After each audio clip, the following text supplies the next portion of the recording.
The bells of the Red Keep told the hour of the wolf, that hush before dawn when men of conscience asked whether the day ahead would damn or redeem them. In the Queen's apartments, where velvet drapes smothered every whisper of night air, Sir Jaime Lannister stood alone beside a smoking candelabrum, his gilded armor dimmed to bronze by wavering candle flame. Outside, the corridors of the keep lay emptied by exhaustion. Servants dozed on benches, and sworn swords leaned upon their halberds, eyelids flickering with the pale dreams of sleepless men. Yet Jaime's own eyes were wide and bright, fixed on the door that led to King Aerys's privy council chamber. 3 days had passed since the summons from the Riverlands, since word arrived that Brandon Stark rode hard to King's Landing, howling for justice.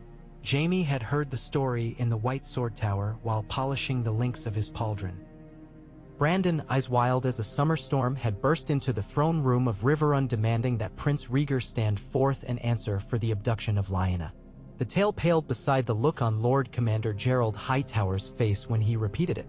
There was dread in the old knight's voice then, dread that rested now on Jaime's shoulders like a cloak of wet mail. He turned the signet ring upon his finger, Lannister gold cold against his skin, and tried to measure the hours between this moment and whatever madness might follow if he failed. The latch at last rasped open. Out wafted a gust of smoke and burnt cedar, and with it the chamberlain, scrawny Varys of Lys, slippers whispering over granite tiles. His face round and gleaming like polished moonstone broke into a simper. "His Grace will see you now, good sir." Jaime dipped his head and stepped through, breathing in the throne room's thick miasma. Aerys Targaryen sat not upon the Iron Throne but in a lesser seat before a table cluttered with parchments, melted candle stumps, and a beaker of dark arbor red. His silver-gold hair had grown into a tangled mane, his beard a brush of wiry silver spilling to his collar. By the ruby light, his violet eyes glimmered etiolated, hungry, half-mad. Yet when they lifted to Jaime they held, for an instant, the lucid caution of a cornered stag. The king's voice, once a clarion, had thinned to a wire-drawn tremor. "You wish to speak, King's Guard?" Jaime knelt, gauntlet fist to breastplate. "Your Grace, the realm trembles." Lord Rickard Stark's heir rides south, and with him the Riverlands stir. Lord Hoster's bannermen whisper of mustering if the crown offers no parley. Grant me leave to ride out and meet Lord Stark before he crosses the Blackwater. Hear his grievance beneath the banner of the king's peace. Aerys's fingers twitched upon the stem of his goblet. "Would you have me cower before wolf howls?" His smile was a blade. "Better to pull the wolf's fangs. A pyre for the father, a noose for the sons, and the realm remembers why dragons rule." Jaime breathed slow, steady. "Every pyre your grace has ordered these past moons has birthed not fear but fury. The small folk murmur of wildfire beneath the streets. Lord Hand burns within his own armor, and the nobles weigh their oaths upon scales of dread. A king's justice should be measured, not manic." The word hung a crack in the air. Aerys's eyes narrowed to slits. "Manic? Say mad, sire, and be done." Jaime dared a step forward. Beneath the brocade, sweat prickled down his spine. "I have sworn my life to yours, to guard you from enemies without and within, even from whispers that creep behind your own brow. Let me prove that oath. Let me be your voice, calm and strong as Valyrian steel. I learned my craft from my father's knee. A lion roars only when words fail." Silence. Wax dripped. Somewhere a rat skittered inside the walls. Aerys's tongue darted over cracked lips. He set down the goblet, the stone stem trembling. For the span of 7 heartbeats, Jaime feared the king would call for his head as swiftly as he had called for wildfire to drown the city. But instead, Aerys exhaled a ragged sigh. "Words," he said softly, "are the shadows of swords, yet I have not liked the way they fall of late." He rose, robes brushing the grating beneath which the pyromancers had laid their secret pipes. "Very well. You will ride under white banner and red, and bring Brandon Stark before me with courtesy. He shall answer for his accusations in proper court. Not a hair upon his head is to be harmed, else your own shall decorate the walls of Maegor's holdfast." Relief crashed through Jaime, dizzying as strong wine. He bowed. "You have my oath, your grace." But Aerys seized his wrist in a grip of fire. "One more oath. Swear that if the wolves bare their teeth here in my den, you will stand aside while dragon flame sears them." My king, Jaime breathed, I am sworn to protect the innocent. The innocent? Ares laughed, a brittle cackle. Have wolves' cubs not tasted blood? Swear it. Jaime could feel the weight of Hightower's gaze in some dark corner, could almost hear Barrist and Selmy's stern rebuke in his mind. Yet the king's fingernails dug like barbs. He swallowed. I swear I shall not raise steel at you, nor hinder your sentences, so long as your royal persons are endangered. Ares smiled, showing teeth blackened at the gums. Good. Go then, Lion of the Rock. Bring me the wolf. The courtyard echoed with the clatter of harness and the low grumble of armored destriers. Dawn bruised the sky, a pale violet tugging back the shroud of night. Jaime swung into the saddle of honor, his white cloak sweeping the flagstones like fresh snow. Before him rode Ser Barristan, standard bearer, the Kingsguard's sun-gleaming plate glimmering above the rim of his shield. Behind, 6 men-at-arms carried no banners at all, only the plain linen of truce. The city gates yawned, and with a shudder of hooves, Jaime Lannister led the King's Peace north across the Blackwater Rush. The river smelled of algae and wood smoke. Barges laden with casks creaked downstream, their crews pausing mid-heave to gawk at the white cloaks. Rumor had already outpaced him. Small folk along the Rose Road shouted that the Mad King would roast the Starks upon spits, that Rhaegar lay dead in a crypt unseen, that dragons hatched in secret cellars. Jaime kept his visor down and his pace steady. Every mile marker was a prayer that Ares would cling to reason. 2 days passed in a blur of dusty ruts and low hillocks smudged gold by summer's end. On the third dawn they saw dust clouds ahead, riders, many and urgent. Jaime ordered a halt at a stand of storm-bent elms. Moments later, a column of northern men wheeled into view, mail glinting drab, surcoats of gray and white, each sigil bearing a leaping direwolf. At their head galloped Brandon Stark. He was taller than rumor, lank as a spear, with wind-snarled chestnut hair blowing free of his helm. Eyes like cold rain fastened upon Jaime. Hear me. Jaime raised an unloved hand, palm outward. I am Ser Jaime of the King's Guard, sworn in truce. I bear King Ares' word that you shall be heard and unharmed.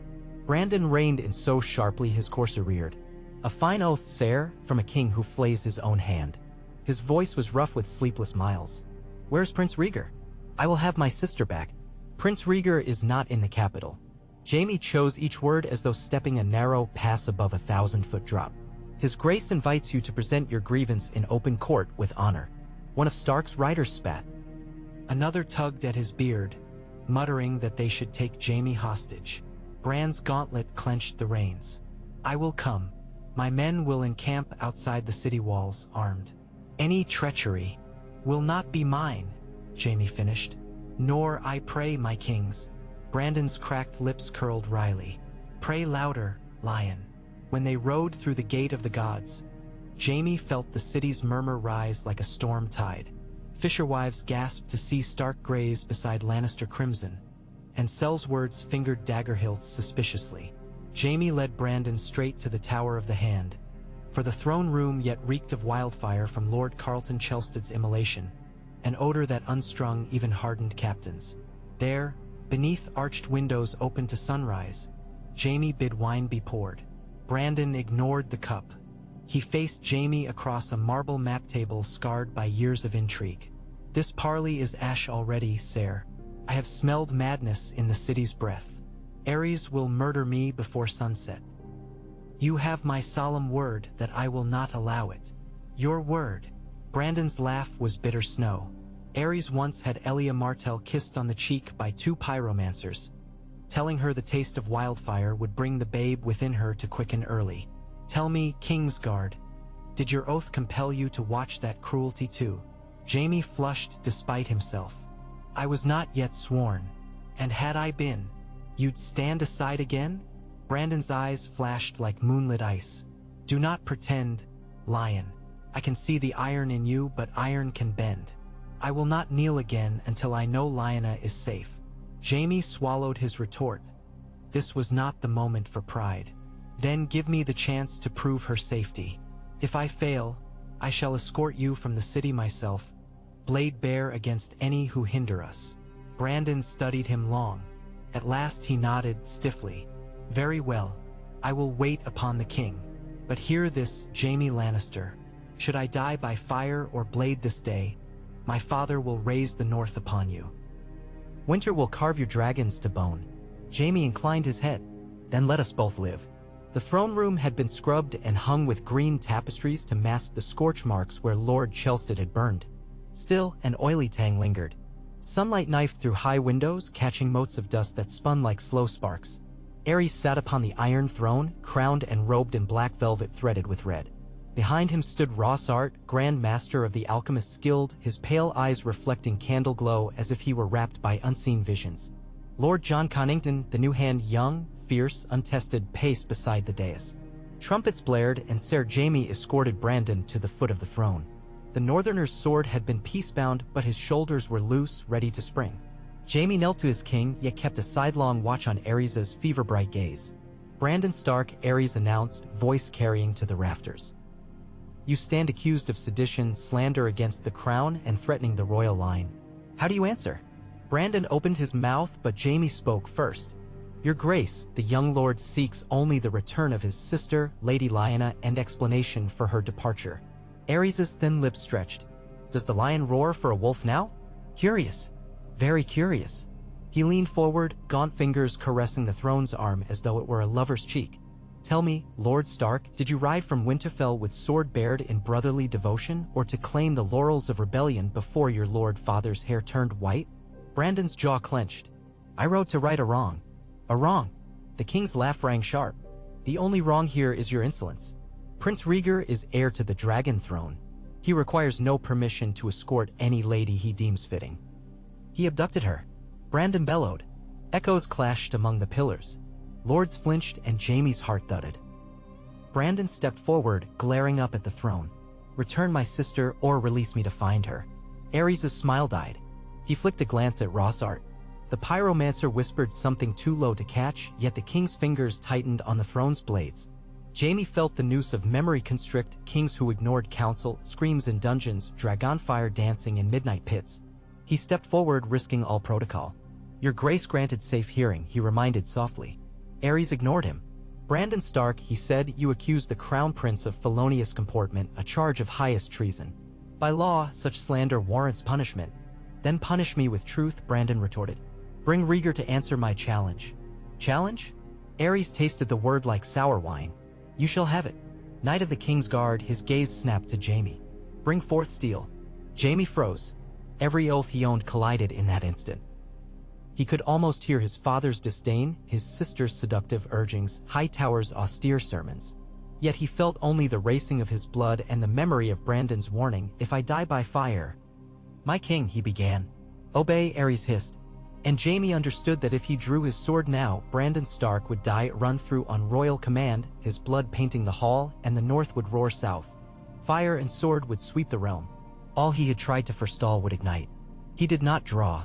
Aerys' eyes widened, disbelief folding into betrayal. Defy me? Jaime knelt. I beg mercy for the accused as you promised, sire. Let the prince speak first. Let truth be weighed before blade. The hall held its breath. Lord Connington halted mid-stride. Rossart's lips formed a trembling circle. Aerys' hand spasmed upon the armrest, blood welled where iron spikes pierced his palm. But his voice, when it came, was barely more than a rustle. Very well. Fetch Rhaegar. Murmurs rippled. Jaime exhaled, shaky. Messengers darted from the chamber. Brandon Stark looked at him, eyes flickering with raw surprise and, perhaps, grudging respect. High on the battlements of Maegor's Holdfast, Jaime leaned against a merlin, gazing westward where the sun melted into a haze of bronze. He had not shed his armor, beneath the steel his tunic clung damp. Below, the city buzzed with rumor. Prince Rhaegar had been found upon the Trident, alone save for a battered small folk escort bearing Lady Lyanna's cloak and a face gaunt from days of fast. He rode hard for King's Landing now. Footsteps behind. Jaime turned to find Ser Barristan, white cloak soft in the dusk. You risked much, Selmy said, voice grave. The king's temper is tinder soaked in oil. One spark and he would have your oath undone. I gambled he would fear losing the last of us more than defying his own wrath. Jaime managed a weary grin. Perhaps even madmen cling to what shields they have. Barristan studied him a long moment. The coin may yet flip the other way. I know. Night settled like black silk. Torches flared along the battlements, and from the streets rose songs. Some bawdy, some bold, most fearful. Jaime listened. Words of wolves walking the dragon's den, of silver princes bearing storms upon their backs. He wondered where Cersei was, what she plotted behind her golden mask. He wondered what Tywin Lannister would do when word reached the Rock that his son had stayed his king's hand. Footsteps again, urgent. A squire bowed between them. Prince Rhaegar has entered the city, sirs. Lord Stark is summoned to the throne room at once. Barristan's jaw tightened. So it begins. Jaime followed, each step heavy. Yet beneath the dread there stirred a fragile ember of hope. Hope that reason might yet temper fire, that one act of defiance could ripple wider than rings in a pond. Down spiraling stairs, across torchlit courtyards, through archways where shadows clung like bats, they passed silent servants and wary lords until the doors of the throne room loomed once more.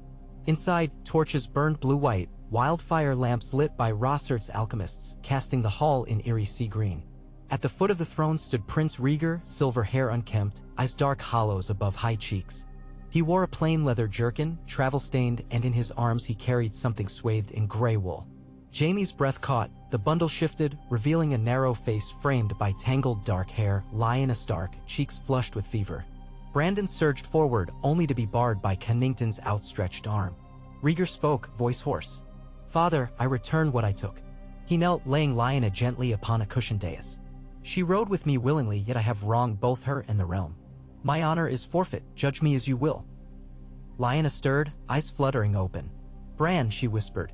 Brandon broke through the gauntlet and fell beside her, clutching her hand. Tears traced clean lines through the dust on his cheeks. Aerys surveyed the tableau, lips working soundlessly. The hall waited, courtiers frozen, guards alert, the clank of plate echoing like distant thunder. Jaime's pulse hammered. Would the king see reason in this surrender, or would the vision of his bruised son ignite him? Rossart stepped forward, robes rustling. "Majesty, a king's justice must not appear weak. The realm will not forgive abduction, willing or no. Blood calls for blood." "Blood," Aerys echoed. He rose slowly, the throne's blades scraping against silk. "A prince's blood, a lady's virtue, a wolf's howl." Jaime's hand slid to his sword hilt. Across the aisle, Barristan mirrored the motion. Aerys' gaze flickered from Rhaegar to Lyanna to Brandon. "Prince, do you love this girl?" "I do," Rhaegar answered, raw and firm. "And you, girl, do you love my son?" Lyanna's throat worked. "I love the song he played by the green pools of the Trident. I love the man who listened to my fears beneath the heart tree. I love the promise of a dawn after winter's howl," she murmured. "If that is love, then yes." Aerys laughed, not manic, but weary. "Love?" The word tasted alien. He looked at Jaime, eyes glistening. "Sire, you who counsel caution, tell me, what does a king give love that flouts law?" Jaime's voice felt far away. "He gives mercy, your grace, so that law may bend without breaking." Rossart hissed. "Mercy feeds rebellion, Enough." Aerys lifted a trembling hand. "Let it be known that Brandon Stark came in good faith, that his sister was returned unsullied, and that Prince Rhaegar shall answer with exile to Dragonstone until such time as the small council deems his return safe for the realm. The girl may heal here under the Queen's care.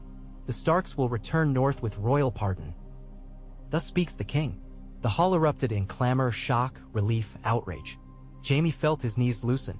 Brandon lifted Lyanna in his arms, tears shining like morning dew on his lashes.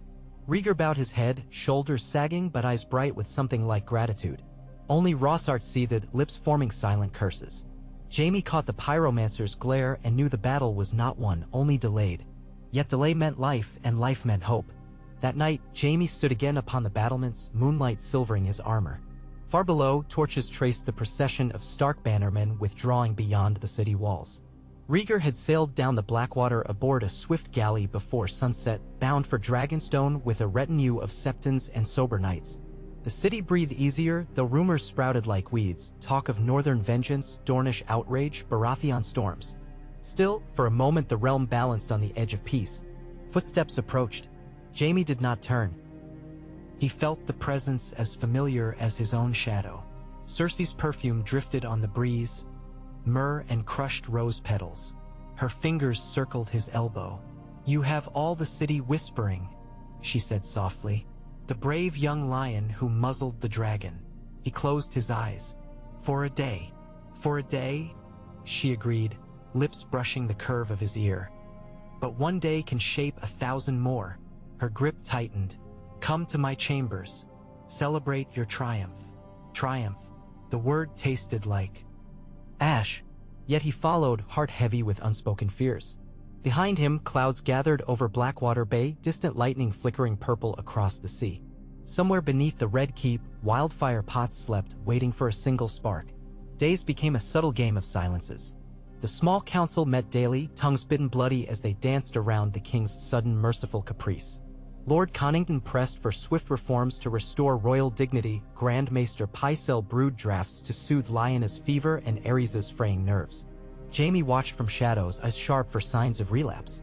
Each sunrise, he thanked 7 gods that no pyre smoke rose from the royal courtyard. In the north, Lord Rickard Stark sent a raven of cautious gratitude, promising that winter would remember Ares's clemency. Yet Jaime heard whispers. Baratheon voices vowing vengeance for a cousin slighted, Tully lords fuming at their daughter's humiliation, Tyrell's maneuvering, Martell's seething over Elaya's insult. The realm lay like dry grass, and every rumor was a flicked ember. One such ember arrived in the king's solar, a parchment sealed in gray wax, carried by a courier with Eddard Stark's sigil. It spoke of Lyanna's fragile health, lungs weakened, tremors at nightfall. Jaime presented it to the king with quiet humility. Ares's hands shook as he broke the seal. He read, and his lips pressed thin. "The wolf girl sickens in my house," he muttered. "Poison, perhaps? Treachery in my own walls." He looked up, eyes wild again. "Find the culprits. If traitors skulk in my kitchens, burn them out." Jaime laid a hand on his sword's pommel. "Permit me to investigate discreetly." "No fires. No fires yet," Ares allowed. Jaime bowed and withdrew, mind already racing. He would begin with the scullery, question the herb mistress, taste every draught himself if need be. He would keep the spark from falling upon dry grass, because he saw now the shape of the real war. Not wolves against lions or dragons against stags, but reason against madness. And he, Jaime Lannister, son of the Western Lion, brother to the Queen, knight of the Kingsguard, stood at the gate between them. He would hold that gate, so long as his sword arm did not fail and his heart did not falter. And somewhere beyond tomorrow's dawn, the song of ice and fire would change its tune forever. Outside the city walls the wind shifted, carrying scents of harvest fields and encroaching frost. Ravens beat northward, and along forgotten roads riders spurred hard toward Storm's End, Riverrun, and Sunspear, each bearing fragments of a tale half-told, each fanning embers unseen. In Dragonstone's ancient halls, Prince Rhaegar knelt before a hearth where old dragons once slept, fingers upon harp strings, fashioning chords that spoke of duty and desire entwined like roots beneath ash. Within the dark heart of King's Landing, Rossart descended spiral stairs to vaults thick with wildfire jars, his footsteps echoing like raindrops in a crypt. His candle cast witch-green light over clay lids stamped with the dragon sigil. He touched one tenderly, murmuring of dragons yet unborn, of cities purged in holy green flame, and Jaime Lannister, unaware, searched kitchens for poisons, prayed nightly for the king's tenuous sanity, and dreamed of a world where oaths could be kept without slaughter.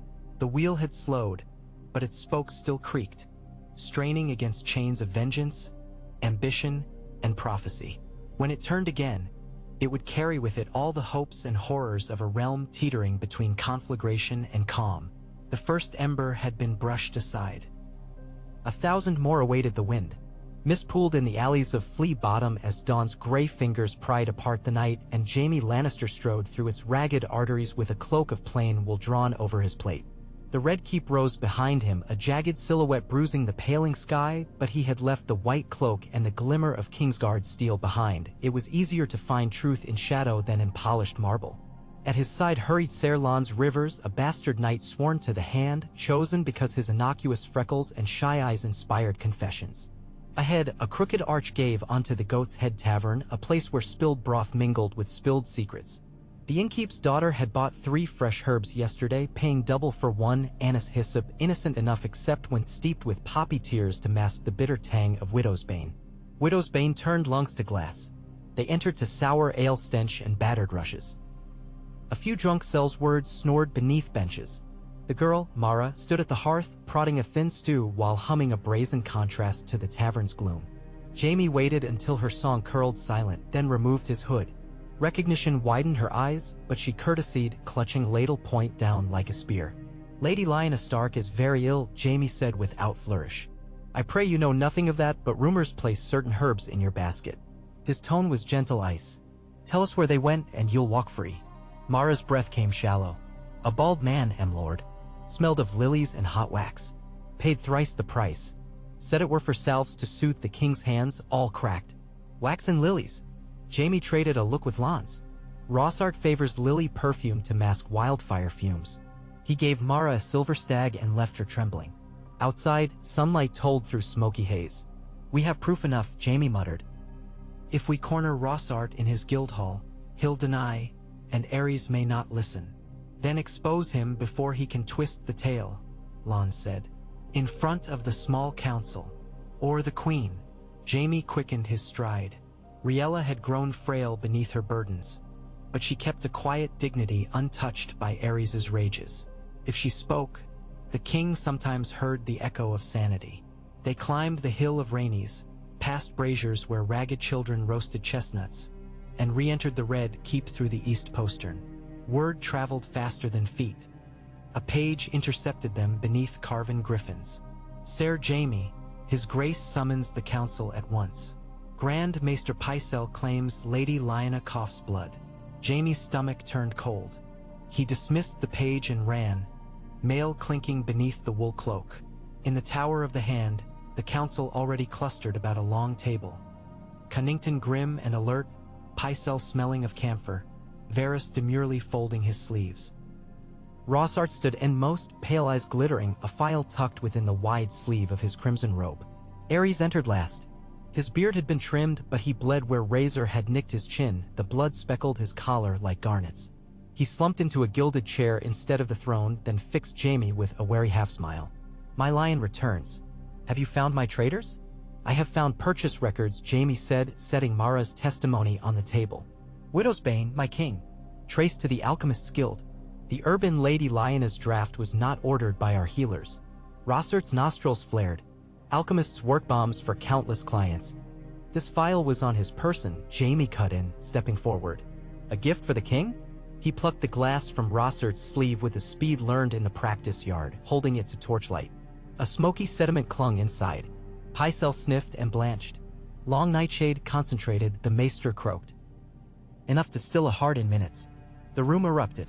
Connington reached for Rossart's shoulder. Rossart shrieked an oath and hurled a brass lamp. Oil splashed, flames licked the wall hangings. Jaime slammed Rossart against the stone, gauntlet-crushing wind from the alchemist's throat. "Confess," he growled. Ares's scream knife through the din. "Stop. Stop." Guards doused the fire with wine-soaked cloaks. Rossart sagged in Jaime's grip, cheek streaked with soot. Varys glided near, expression unreadable. "Your grace," the eunuch murmured, "treachery nests even in wise guilds. A public trial may restore dread faith." But Ares was shaking. "Public? They will smell weakness. They will name me kinslayer if my son's bride dies. I want." He licked cracked lips, gaze flicking to Jaime, then to Rossart. "The pyre." "Yes. Purify the corrupt." "Majesty," Jaime said softly, "a court of lords will find facts. Let justice be seen." "Justice is fire," Ares hissed. Riella stepped forward, voice steadier than her slight frame suggested. "Your grace, the princess, our future, is bound to this outcome. Let the faith adjudicate. No lord will dare cry foul." She laid a delicate hand upon her husband's wrist. For a long breath he stared at her, madness shifting like stormlight behind his eyes. Then his shoulders drooped. "Very well. The High Septon shall convene a trial. Take Rossart to the cells." Cunnington dragged the alchemist away, and Jaime exhaled. Riella's glance thanked him. He bowed slightly. The crisis bent, not broken. 3 days later, the sept bells told the hour of truth. In the starry September, flickering braziers painted half-circles of gold across marble pillars. Lords and small folk alike crowded benches. Rossart stood chained before the pulpit, robes singed, eyes milky with fury. The High Septon pronounced charges while scribes scratched quills. Pycelle testified to poisons, Mara to the purchase, and a journeyman alchemist to Rossart's private experiments with lungs of goats shriveled like autumn leaves. When Rossart spoke, his voice echoed brittle, "I did it for the dragon. Only purge of wolf blood can light the path for true flame." Murmurs surged.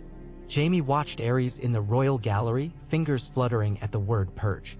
The king's expression wavered between vindication and revulsion. Riella whispered and the king nodded. Judgment fell. Rossart was stripped of rank and sentenced to be confined in the black cells until the new year, after which he would serve the faith-brewing innocuous tonics in Old Town under strict guard. The sentence displeased many, too lenient for some, too harsh for Targaryen loyalists, but Jaime knew it spared the realm another martyr's fire. As guards led Rossart away, his screams promised cleansing flame would one day devour the city. Jaime shivered despite summer heat, yet Lyanna improved. With poison withdrawn, her fever waned. Color crept into her cheeks. Brandon sat by her cot, carving snarling direwolves into soapstone whenever she slept. Ned arrived 2 days later, quiet and stern, relief softening his gray eyes when he saw sister and brother alive. They met Jaime in a garden overlooking the Blackwater. Summer roses perfumed the air. "My house owes you," Ned said simply. Jaime shrugged. "Owe me peace. Keep your lord father from sharpening swords too soon." Ned's mouth twitched. "Winter comes, sire. But not this moon, I hope." Brandon extended a hand. Jaime clasped it, feeling the calluses of long rides. The moment tasted of possibility, wolves and lions shaking hands while dragons slept. In Dragonstone's wind-carved halls, Prince Rhaegar busied himself with ravens. Each carried letters sealed in silver wax, addressed to Lord Paramounts across Westeros. In them, he proposed a great council 1 year hence to discuss reforms. Easing burdens on small folk, repairing roads, limiting wildfire stores, and, most shocking, amending succession laws to let the king's firstborn child inherit regardless of gender. Elia Martell, gaunt yet radiant, countersigned each letter. She wished her daughter Rhaenys to hold the same rights as Aegon, and Rhaegar believed that offering such equality would bind Dorne in closer loyalty. The ravens flew, and replies came slowly, most wary but curious. Only Lord Tywin's missive burned with cold censure. A king's peace is forged in iron, not quills. Nonetheless, the realm's pulse steadied. Jaime received a copy and marveled. Rhaegar's harp had changed key from prophecy to policy. Aerys eyed each scroll with suspicion but did not forbid them. Jaime visited the king often, reporting minor improvements in city grain stores, praising the faith's swift justice. He learned to speak in gentle cadences, never using the word mad, always deferring yet guiding. The king began walking gardens again, escorted by double lines of gold cloaks. Some nights he summoned Jaime to read old chronicles of Aegon the Conqueror. When Jaime offered to spar, Aerys declined but allowed him to drill squires in the courtyard. From balconies, the king watched, lips twitching in pride when Jaime's blade flashed. "One violet dawn," Aerys asked, "did the realm cheer my mercy?" Jaime chose truth tempered by hope. Many lords doubt it, but small folk whisper the king found wisdom beyond fear. Aerys nodded, absorbing the praise like sunlight upon a frost-brittle leaf. By the first snows in the north, Robert Baratheon returned from Gulltown flush with victory and indignation. Jon Arryn, his foster father, penned a careful letter. Robert had quelled a faction of robber knights but raged at rumors of Lyanna's fever. Arryn counseled patience, war would only spill cousins' blood for rumor's sake.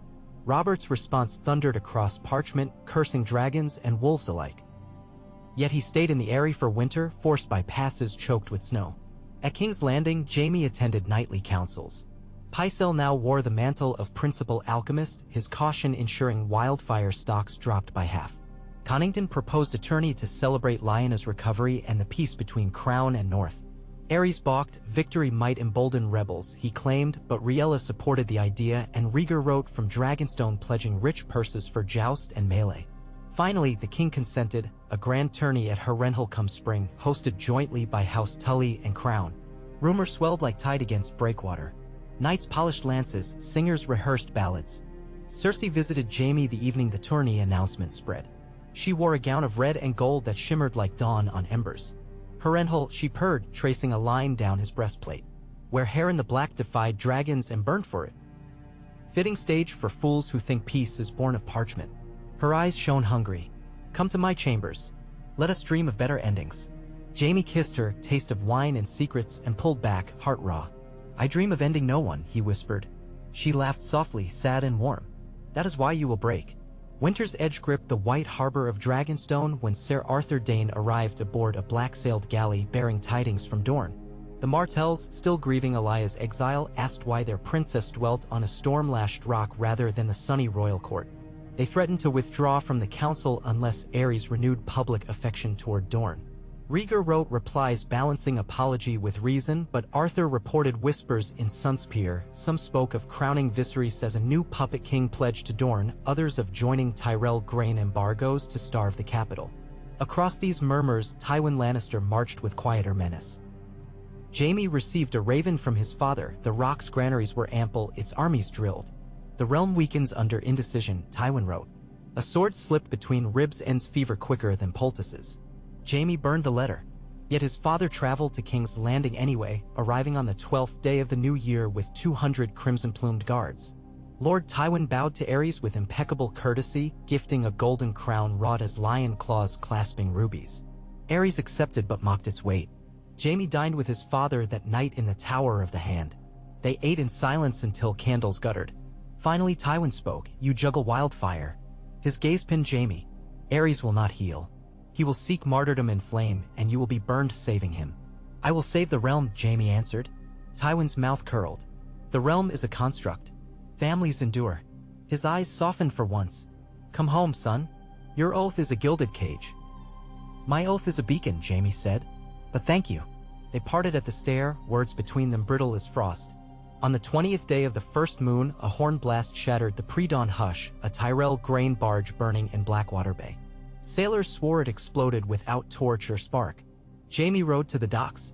Charred hull floated amid green whirls, stinking of pitch, no wildfire's emerald hue, yet panic spread. Dockworkers claimed they saw a red-robed figure vanish into smoke. Later that morning, a brazier overturned in the small hall, nearly igniting tapestry. Servants whispered Rossert's ghost returned. Jaime suspected disciples, guild acolytes loyal to Wildfire Creed, still free. He tripled patrols, posted lawns at the vault entrances. That evening, Varys visited Jaime's cell in the White Sword Tower, soft footfalls betraying silk slippers. The eunuch offered sugar dates and a parchment.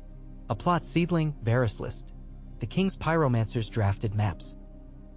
Channels beneath the city, all laced with wildfire caches, key to be lit from 7 sacred points. Rossart called it the king's justice. Perhaps an acolyte tended those routes. Jaime unrolled the plan. Lines snaked under sept, rookery, gatehouses. If ignited, the city would blossom into a flower of green death. His breath whistled. "Why bring this to me?" "Because you guard the king, and the realm perched upon his shoulders."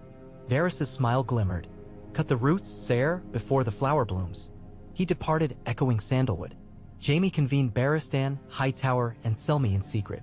They studied Varys' map, tracing channels. "Some pits lie within crypts sealed for decades," Hightower murmured. "We need royal seal to excavate." "Or bold hearts," Jaime said. They split duties, Barristan to secure Alchemist's Gill House, Hightower to negotiate with City Watch for night access. Jaime led a squad of 6 silent Lannister men into the undercellars at moonrise. Torches guttered in catacombs thick with cobwebs. They followed map marks to a tunnel behind a broken gargoyle. There, green glass jars stacked like soldiers in parade, each stoppered with loose clay. Jaime's gauntlet brushed one, dust-plumed. He dared not move them far, one jolt could ignite. Instead, they broke the tunnel arch with sledgehammers, filling corridor with rubble, sealing jars behind collapsed stone. He prayed the shockwaves lacked spark enough. Sweat slicked his neck. At the 3rd cache near the dragonette, movement flickered, a figure in crimson robes, hood up, sprinkling powder along a fused rope. Jaime lunged, sword pommel cracking the man's skull. Hood fell, not Rossart but his apprentice Aelquo ad Aerys. In his pouch lay flint and steel. Jaime bound him, gagged his protests, and hauled him up through smell of guano. They reached the street where dawn glimmered. Hightower arrived with 20 gold cloaks and a sealed writ from the Queen authorizing seizure of all wildfire not for crown use. Ad Aerys was dragged toward dungeons. Jaime wiped sweat, watching sunrise gild the city's spires. Another ember snuffed. Spring unfurled banners of plum blossom across the reach, and knights rode for Harrenhal. Caravans jammed the King's Road, a living braid of color. Within the Red Keep, Lyanna regained strength enough to walk gardens with Ned and Queen Riella. Jaime saw them laughing beneath pear trees and felt hope quicken. The realm needed such sights. Aerys, however, grew restless. He refused to travel to Harrenhal, citing plots. Instead, he commanded Cour to remain in King's Landing. He allowed Jaime and 3 other Kingsguard to escort Lyanna and Riella if they wished. Jaime volunteered instantly. Barristan stayed with the king, vigilant. They departed in late third moon, Riella in a cushioned wheelhouse, Lyanna on a spirited gray mare, Jaime and Lon's riding point. Ned bore the wolf banner, Connington accompanied as royal witness. Fields shimmered with new wheat, winds gentle. At Maidenpool, small folk bowed to the queen, children tossing petals. Jaime felt weight lift from his heart. Harrenhal loomed like a vast corpse of stone, towers melted where Balerian's fire had kissed them. Lord Hoster Tully greeted the company, joined by Ser Brynden and young Lord Edmure. Pavilions sprouted on the ash-gray shore of the God's Eye, silk canopies rippling in vernal breeze. Banners of every great house danced. Even Dorne sent Oberyn Martell, lean and sardonic, representing Princess Elia's honor. Opening day, Justers thundered.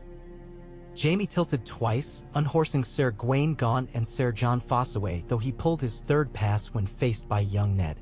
Spectators cheered alliances more than victories. Riella watched from a dais, cheeks flushed by mild sun, Lyanna perched beside her, eyes following each charge with tomboy delight. When Robert Baratheon arrived in a roar of cheers, his grin split clouds, but upon seeing Lyanna's pale yet smiling face by the queen, he reined in, confusion softening rage. He bowed to her, huge hand pressed to heart. Later, Jaime saw them speaking under an elm, Robert's booming laugh muted, Lyanna's smile wistful. Perhaps love still bound them. That night, beneath the dawn-bright moon, Riella held a feast in the Hall of the 100 Hearths. Minstrels played, cups flowed. Jaime sat between Ned and Oberyn, discussing sword forms. Across the high table, Robert toasted, peace forged by brave hearts, while Tyrells applauded politely and Tywin Lannister watched through narrowed eyes. Mid-feast, a hush rippled. Prince Rhaegar entered, arriving unannounced by fast galley. He wore simple black leathers, silver hair loose, harp slung across his back. Lords rose. He bowed to the queen, then approached Lyanna. All expected tension, yet he knelt before her and Robert both. Your lives were risked to quell my folly. Accept my apology, and let us end rumor. He produced a small crown of pale winter roses and set it on the long table between them. A token only, he said, that winter and storm may bloom together. Robert blinked, then laughed, tears in his eyes, and clasped Rhaegar's forearm. Lyanna brushed the petals, smiling. Applause exploded. Jaime felt breathless, witnessing prophecy rewritten by humility. Later Rhaegar played harp before hearthlight, a haunting melody weaving minor chord grief with bright refrain. Even Tywin's reserve thought enough to nod appreciation. But Jaime spotted Varys near a column, owl eyes scanning faces as if measuring which hearts accepted new harmony, which resisted. The melee 3 days hence gleamed like steel orchard. Jaime fought in snowy Kingsguard silk, pairing with Ned against Robert and Ser Lyn Corbray.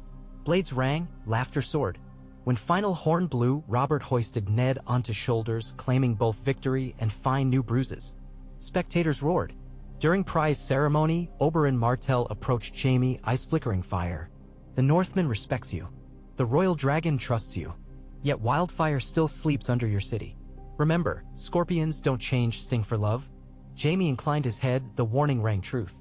Returning to tents, Jaime found a folded parchment pinned by golden lion brooch. A note from Cersei, arrived at court to join her lord father. Harrenhal breeds legends, it read. Meet me by the weirwood at moonrise. We shall carve ours. Jaime's pulse skittered, but duty tethered him. He must guard Queen and Lyanna overnight, for Barristan remained in King's Landing. He tucked the note away, unsent. Moonrise spilled silver across God's Eye. Jaime patrolled outside the Queen's pavilion. Soft laughter floated from within. Riella, Lyanna, Ned, Rhaegar, and Robert played Syvass, Connington adjudicating. The world seemed gentle. Suddenly, a scream sliced darkness from the direction of Tywin's encampment. Jaime sprinted across trampled grass. Flames licked a wine tent, guards battled tongues of orange. He found Cersei outside, hair wild, cheeks streaked with soot. Assassins, she gasped. Clad in red. They set fire, seeking father. He grabbed her shoulders, she trembled but unharmed. Barricades formed, but the blaze died quick, more diversion than murder. Within charred remains they discovered empty wildfire pots, sigils scratched off. The message clear, Rossert's disciples reached even Harrenhal.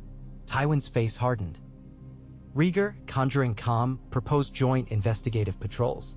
Robert offered Stormland hunters, Ned his quiet ferrets. Jaime led one squad through half-ruined towers, but culprits vanished like smoke. That night, Cersei demanded Jaime stay, voice tight with fear. He longed to cradle her, but Queen's safety prevailed. He left her with 4 guards and returned to his post before dawn. The tourney ended shining. Lords departed with hearts lighter and pockets lighter still. Robert lingered, courting Lyanna with boisterous tales. Rhaegar sailed back to Dragonstone armed with promises. Jaime's party rode south. As the Blackwater came into view, a raven reached them. Barristan reported a riot in Flea Bottom after Price's sword. Mobs looted a food granary, burning storehouses. Gold cloaks quelled them, but rumors said arsonists wore red strips. Jaime spurred honor hard. Inside the city, Pearson populist tension simmered. Yet Aerys greeted Jaime calmer than expected. "Bread and circus," he murmured. "I mislike circuses." He permitted price caps on grain, Pycelle's suggestion. However, that night Jaime found a sealed door where none should be, an oaken slab braced against corridor leading beneath the dragonpit. Fresh hinges, Lannister goalwork. He pried it open, stairs spiraled down into cold breath. He fetched torch and followed. Chambers sprawling like ant nests opened before him, newly cleared of rubble, jars arranged in geometric patterns, wildfire more than ever. At center knelt Aelgwo Adaeris, escaped, chanting to himself while painting runes with glowing liquid across floor. For acolytes circled, holding torches. Jaime counted heartbeats, then leapt, sword flashing. First torch fell, snuffing, second acolyte reached flint but Lance stabbed him through. Adaeris darted for a jar, Jaime hurled pommel, striking temple. The man crumpled. They bound all, doused fuses. But deeper still, Jaime glimpsed an iron sphere fitted with valves connected to pipes and bellows, a bomb large enough to shatter half the hill of Rhaenys. Fear iced his veins. Plans of the king's justice outgrew their maker. Jaime ordered stonemasons to seal tunnels with lead. He guarded prisoners personally until trial. This time, no leniency, each acolyte was sentenced to the wall. Adaeris, mastermind, was to be executed by sword. Aerys signed decree with shaking hand but insisted the sword be Blackfire, ancestral blade, wielded by Jaime. He agreed, though blade's weight chilled. Execution dawn broke stormy. In the torchlit courtyard, crowds pressed behind cordons. Adaeris, gaunt, met Jaime's eyes with triumphant grin. "You can kill my flesh, Kingslayer," he hissed, "but wildfire is the dragon's breath. The king will burn the world to save it." Jaime lifted Blackfire, muscles straining. He spoke no word. The blade sang, swift and clean, and Adaeris fell. Thunder rumbled overhead. Rain hissed down, washing blood into gutters, soaking Jaime's cloak. He felt no victory, only gathering portent. Summer came early, scorching dunes in Dorne and turning Kingslander roofs to kills. Yet harvests in the Reach burgeoned. Lords began replying favorably to Rhaegar's council summons. Even Tyrell maesters wrote measured support. The future shimmered like mirage. One sultry afternoon, Grand Maester Pycelle died in his sleep, quill still gripped. "Heart failure," Septons declared. Jaime mourned lightly. Pycelle had served long but grown pliant. Aerys named Maester Gorman Peake's successor, a Reachman rumored pliant to Tyrell agenda. Jaime sensed new webs forming, yet no proof. Days later, a simple brazier accident incinerated 2 septas in Rookery Tower. Green flames tinged smoke, a remnant jar overlooked. Jaime counted losses, each ember nearly ignited the stored ravens. He doubled again the watch, but his eyes could not be everywhere. At last, Varys visited once more, slipping into Jaime's reading chamber. "I bear dire news," the spider hissed. Rossart, though doomed to Old Town Cloister, vanished en route, some say spirited away by devotees with Lannister gold. Jaime bristled. "My house had no hand." Varys spread soft palms. "Yet your father's coffers answer many calls. Someone funds the cult." Jaime thought of Tywin's conviction that sword ends fever. Would his father conspire to unleash wildfire, frame the Mad King, then ride to save kingdom? The thought curdled his stomach.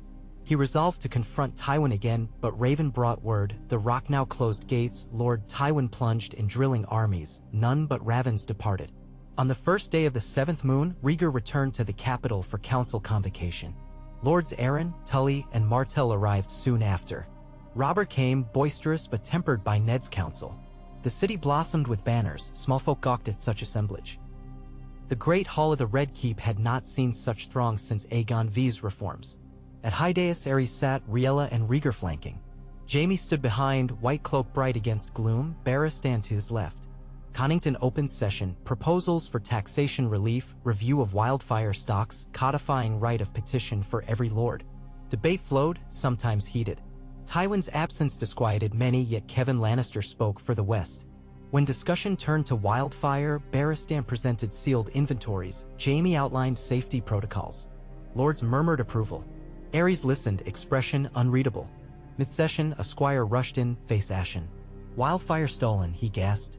3 wagons from Gill House guards slain, tracks lead toward Dragon Gate. Panic rippled. Jaime and Barristan exchanged glance, then sprang. Lawns assembled 30 gold cloaks. They galloped through narrow streets, hoof-sparking cobbles.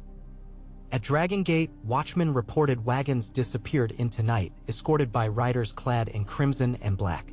Jaime tracked Will Ruts to foothills of Kingswood. There, broken crates smoldered empty, jars gone. Scouts found hoofprints branching toward Stormlands Road. He sent Raven to Storm's End seeking permission to pursue.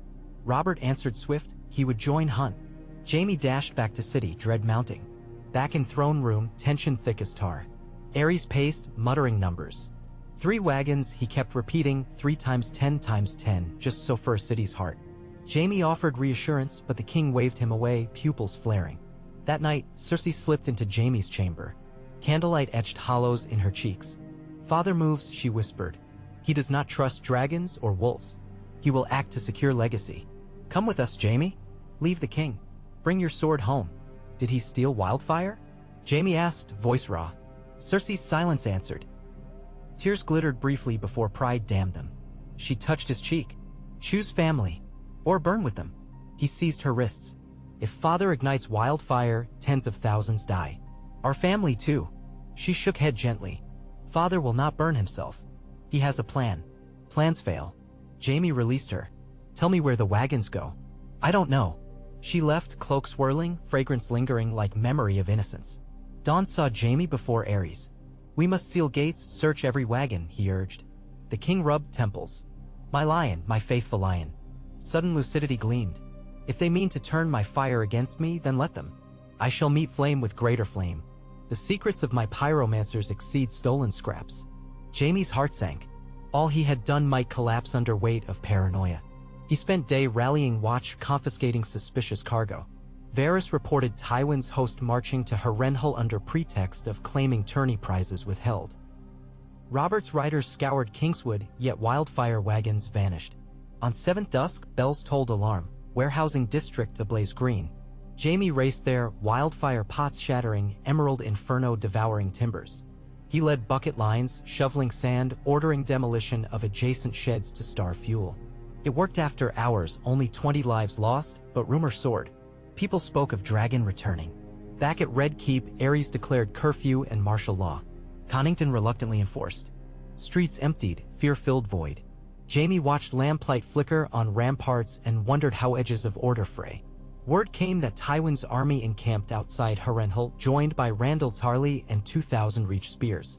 Raven from Lisa Arryn warned of airy banners mustering. Dragonstone requested troops to safeguard Royal Aegon. Sparks circled dry forest. Rhaegar urged father to call council again, proposed disarmament. Aerys snarled, they circle waiting to feast on dragon flesh.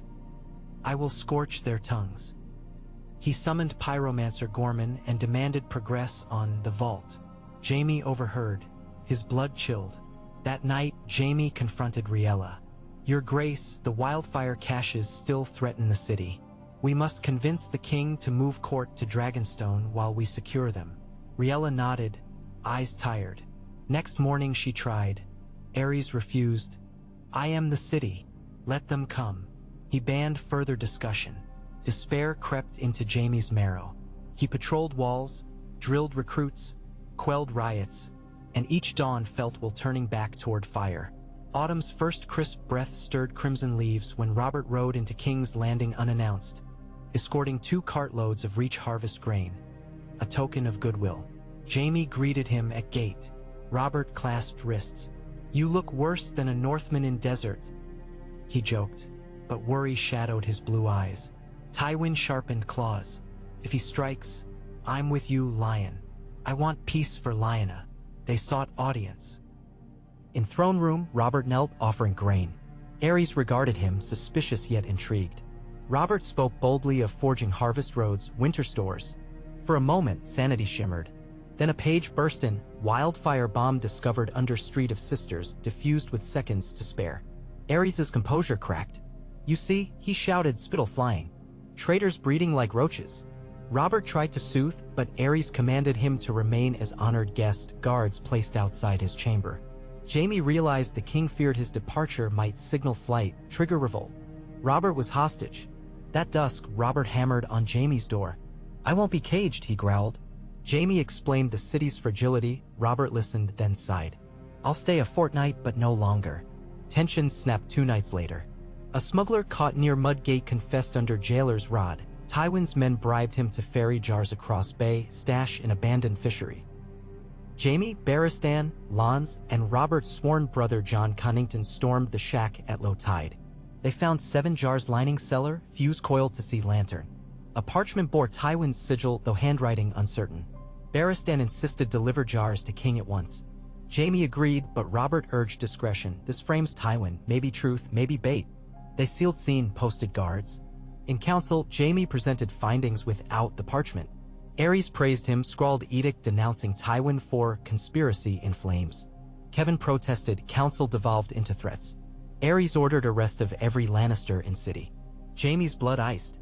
Your grace, he pleaded. Kevin served faithfully. Careless justice breeds revolt.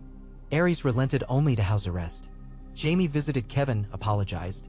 The older man sighed. My brother plays long game.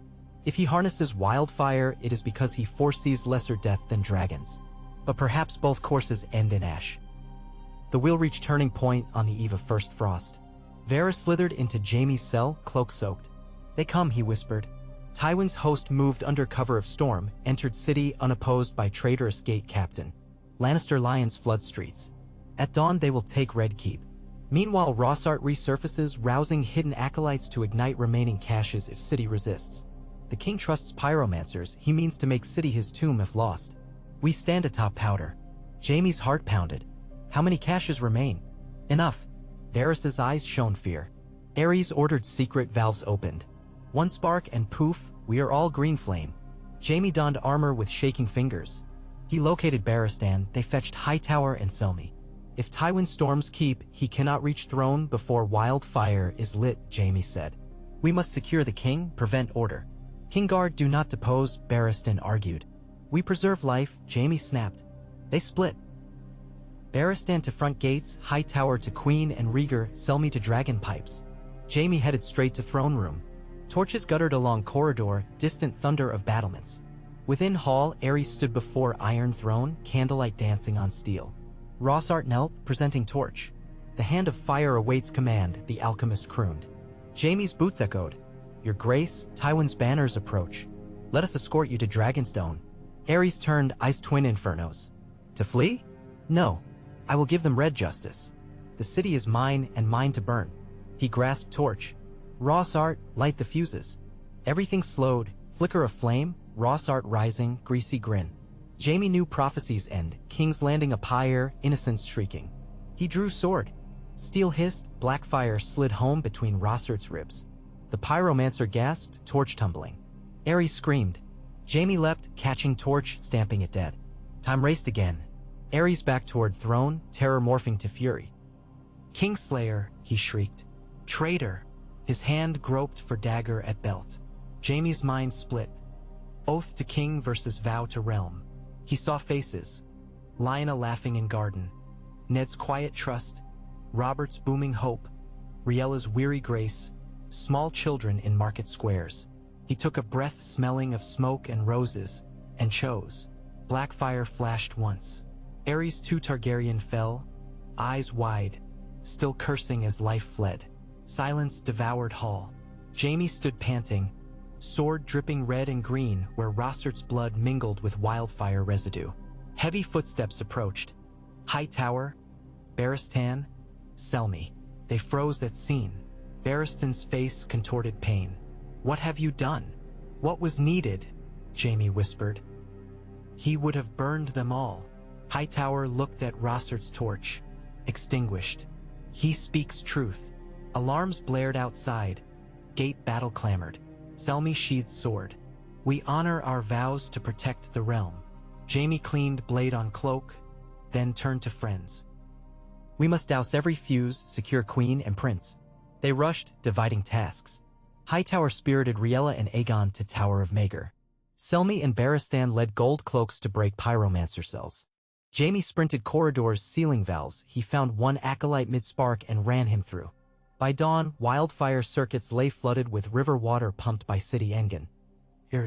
Tywin's banners advanced to keep but halted when Barristan emerged with white flag, proclaiming king dead, realm spared. Tywin demanded surrender. Jaime negotiated. Queen Riella regent. Prince Rhaegar summoned. Tywin, pragmatic, accepted. Robert arrived dust-streaked, sword bloody from gate skirmish but alive. He found Lyanna weeping in courtyard. Tears for city saved, lives lost. He held her. When Rhaegar sailed upriver days later, city bells told different song. Not mourning but wary transition. He knelt beside father's body, tears silent. Standing, he faced Jaime. You ended madness, he said. I will bear stain myself if realm must call you Kingslayer, yet know you have a prince's gratitude. He drew sword and touched Jaime's shoulder, reaffirming him a knight sworn not to one man but to realm's hope. In Moon's turn, great council reconvened. Lords debated succession. Agreement formed. Rhaegar crowned, Elia queen, Regency Council guiding until coronation.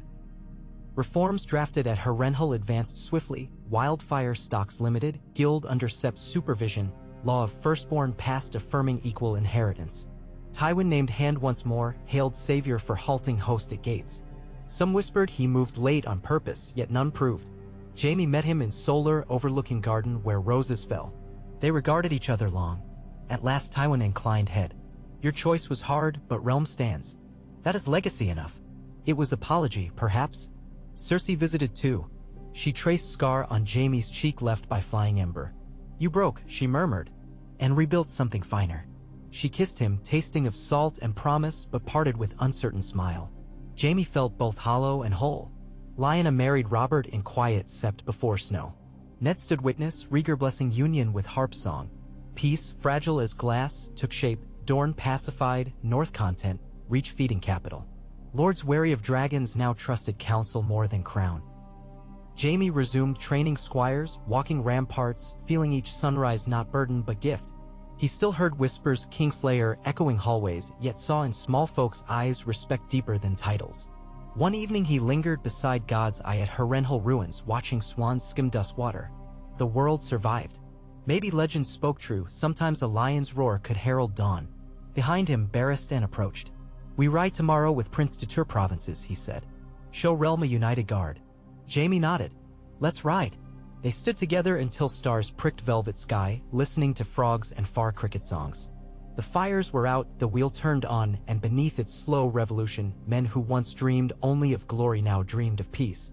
And if ember ever rose again, Jaime knew he would meet it not with blind oath, but with eyes unclouded, sword guided by heart that had learned the weight of every life balanced on its edge. Crisp autumn sunlight draped the Red Keep in honey gold, and with every hour that passed Jaime Lannister felt the city beneath him exhale a little more of the terror it had hoarded for years. Wildfire drums no longer thrummed underfoot, the alchemist's vaults had been bricked and flooded, their grim secrets catalogued and sealed in the grand library under 4 different locks whose keys rested in 4 different hands, Ser Barristan, Lord Commander Gerald Hightower, Prince Rhaegar, and Queen Riella. Even Varys did not know precisely where in the stacks the ledger slept, a fact that pleased Jaime more than any formal commendation. He had not slept enough, of course, none of them had since the night Aerys died, but there were moments now when he could stand atop the ramparts, breathe the faint scent of river reeds and pine smoke, and believe the realm's heartbeat had steadied. In the bailey below him, initiates of the Kingsguard drilled a new rotation of gold cloaks, their blades clashing with crisp, bright cadence instead of the desperate clamor of siege. Farther off, masons chipped away charred stone from the alley warehouses, a reminder of how close they had all come to annihilation. But scaffolds also rose where new granaries would stand by winter, and the laughter of apprentices floated between hammer strikes. Jaime left the parapet and descended the narrow stair that coiled like a dragon's tail through the eastern tower. The new maester, Gorman Peak, had summoned him to the rookery with tidings from the north, and though Jaime distrusted anyone whose first allegiance lay with quills and chains rather than steel, he had discovered that Gorman at least told the truth. He found the maester stooped over a parchment illuminated by the gray morning light, his fingers flecked with ink. Ravens croaked in their niches, feathers rustling like silk. "Another letter from Winterfell," Gorman said without looking up. His voice bore the lilt of the Mander Valley, a pleasant burr around the vowels. "Lord Rickard Stark thanks you again for returning both of his living children and sends 2 barrels of smoked whitefish to feed the court. He wonders if the queen might favor wolf's tooth fur this winter." Jaime smiled. "If she does, I imagine Lady Cersei will start a fashion. Best to keep the bolts at the ready." Gorman's mouth crimped in what might have been amusement. "Fashion, sire, is trickier to govern than lords. But the fish will help."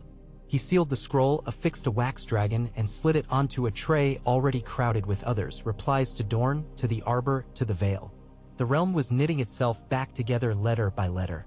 "Maester," Jaime asked quietly, "has the Citadel given any guidance about our unusual surplus of certain volatile substances?" Gorman's gaze flicked to the ravens. "Their guidance, sire, is to stay well away and pray to the 7 you never needed." He sighed, rubbing his temple. "The Archmaster's refuse travel until spring. They've sent a journeyman archivist to copy Rossert's schematics for cold storage. I'll place him under guard." Jaime thanked him and left. He paused outside the rookery to draw a deep breath that smelled of parchment, soot, and damp feathers, a scholar's breath, not a knight's. Yet it reminded him that words could be sharper than swords when set to the right purpose. He had learned that in the council chamber each evening, where those same parchments were read aloud until candle stubs guttered. Rhaegar's great council had become more than a grand promise. It had become a relentless grindstone shaping the kingdom into something almost new. Lord Tyrell arrived 3 days later, preceded by a cavalcade of banners. Golden roses on pale green streaming between towers, and carts laden with late summer apples whose fragrance lingered for hours after the wagons rolled through the Lion Gate. Mace Tyrell himself rode at the head wearing leaf green plate etched with winding stems. Behind him trotted his mother Olenna in a plain coach, shutters flung open so the Queen of Thorns might observe every crevice of the capital. Jaime greeted them in the outer yard with Ser Barristan and half the King's Guard. Mace dismounted with practiced grace he had no doubt rehearsed, sweeping Jaime into a hearty embrace that smelled faintly of cider. "Ser Jaime, King's Landing stands brighter each time I see her. A testament to your courage." He lowered his voice conspiratorially. "My dear lady mother demands to see the new granary sites, and the Queen, naturally." Jaime bowed to Olenna's coach, where a wrinkled hand emerged in acknowledgement before disappearing. Olenna Tyrell wasted no cordialities on men she suspected would waste hers. He escorted the Tyrells to the throne room for a brief audience with Queen Riella, who accepted Mace's gift of honeymead with gracious words that nonetheless sounded brittle. Riella's strength had waned since Ares died. Each day she seemed to carry some invisible boulder up an invisible hill. But she smiled, and that alone heartened the court. Rhaegar was not present. He was in the city's southern outskirts overseeing repairs to the Rose Road. Connington, his newly confirmed hand, still young and fierce yet humbled by recent events, acted in his stead, reading proclamations of trade levies waived for reach grain convoys. Jaime watched Tyrell's face brighten like a flower. In that moment it occurred to him that gold did less to sway such men than the scent of profit. 2 hours later, Jaime found himself in a lesser solar with Olenna Tyrell, whose keen gaze followed him while servants poured white arbor wine. "Tell me, sire," she said as soon as the doors shut. "How long before the city forgets the fires under its feet?" "Not long, I hope," he replied. "But bricks and bread help." Olenna snorted. "Bread feeds the belly, not the tail. Tales are forged in song. Songs need heroes. They need villains too. And my nose tells me you're being painted both." She tapped a finger on the carved arm of her chair. "A bereaved queen, a penitent prince, a scarred city saved by a knight's fatal stroke. Oh, the singers will gorge." Jaime shifted. "I didn't kill him for song." "No," Olenna agreed. "You killed him for everyone else. Unfortunately, guilt weighs the same whether you hoist the rock for love or coin." She leaned closer. "Child, the last Targaryen who burned for his sins died on Dragonstone 70 years ago. A second will not serve.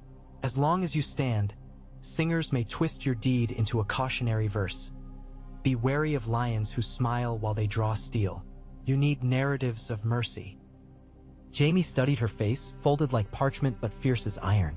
And what would you suggest? A tour, she said briskly. I've convinced Prince Rhaegar to tour Old Town, Tumbleton, Bitterbridge, the heart of the Reach. You should join him. Show the small folk your sword defends their homes now, not their nightmares. Jaime considered. He had not left the capital in months. The thought of fresh air and fields unscarred by war eased something inside him. I will ride with him. Good, Olenna said, rising with a faint groan. And wear something less ostentatious than that gold filigree gorget. Reedmen prefer their warriors honest. From anyone else the advice might have pricked pride, from her it felt like an ant's slap on the cheek. Jaime bowed and promised. Preparations for the royal progress consumed the next fortnight. Connington devised a route that would take them through the Kingswood, over the Mander at Long Table, then south to Old Town where the Citadel would hold a convocation in Rhaegar's honor, its first for a crown prince since Aegon the Conqueror's daughters studied there. Maester Gorman nearly swooned when Riella told him he would attend in the royal party. Jaime suspected the Maester feared leaving his ravens unattended. But Pycelle's successor proved more capable than timid, and soon he bustled about cataloging medicinal tinctures and curatives for road use. On a gray dawn thick with sea fog, the column departed. Riella remained behind, attended by Selmy and a cadre of sworn gold cloaks who had learned to watch windows as well as doors. The queen kissed her eldest son's brow, then surprised Jaime by pressing a hand to his gauntlet. Guard him, she whispered. Guard his hope. He swore he would. They rode out the gate of the gods amid cheers muted by mist. Rhaegar led, clad not in scintillant rubies but in plain steel chased only at the collar with a single seven-pointed star. He carried his silver-stringed harp slung across his back, refusing to leave it to wagons. Jaime followed at his right, wearing a simpler breastplate polished mirror bright, the white cloak flowing behind. Ser Arthur Dayne commanded the rear guard. Ned Stark, representing his father, rode beside Robert Baratheon, and the two conversed with surprising calm now that Lyanna's future lay settled. Their banter muffled clank of chainmail and jingling of bridles. 3 days into the Kingswood, summer seemed to return. Sunlight slashed through leaves, and acorns pattered like soft drums upon the moss floor. At midday they halted for water near a clear brook. Rhaegar sat on a mossy stone and plucked a soft melody while Jaime checked Honor's shoes. Robert drew laughter teaching a young squire the finer art of skinning a boar. Knowledge he claimed could wrest any maiden's heart faster than a lute. Ned rolled his eyes behind Robert's back. That evening, as tents unfurled near a ruined September half-swallowed by ivy, Jaime and Rhaegar stood on weather-worn steps watching dusk seed the sky to purple. I dreamed of this place, the prince murmured. Not the stones, but the quiet between them. Father feared silence because his own thoughts turned poisonous in it. I hope I'm wiser. Jaime leaned against a crumbling pillar. Silence can sharpen as well as poison. But you have counsels for the noise now. Rhaegar smiled thinly. Sometimes I envy small folk, their counsels are geese and the turning of soil. Yet the weight is ours. Midst war, my harp strings sang of blood, now I want them to sing of harvest. Jaime understood. Every dawn he felt fire still licking at his heels. Yet each evening's cool air promised it could be outrun if they kept moving and tending hearths instead of pyres. The column reached Long Table under high blue skies. Lord Merryweather greeted them with a feast of roast quail, honey-glazed carrots, and casks of Mace Tyrell's favored strong wine. Jaime, weary from the trail, let the meat slide down like a bomb. Arthur Dayne toasted the North-South alliance. Ned lifted his cup with solemn courtesy while Robert bellowed a bawdy verse that made the Reach ladies blush and the men roar approval. Afterward Jaime slipped away to the castle parapet. He craved a sliver of solitude, yet footsteps followed. Ned Stark approached, hands clasped behind his back. They leaned on the parapet together, watching moonlight dapple the Mander. I've been wanting to thank you, Ned said at last, for more than my sister. For not letting the realm drown in wildfire. Jaime shook his head. We all share that debt. Ned studied him. Perhaps. But you carried it alone in that moment.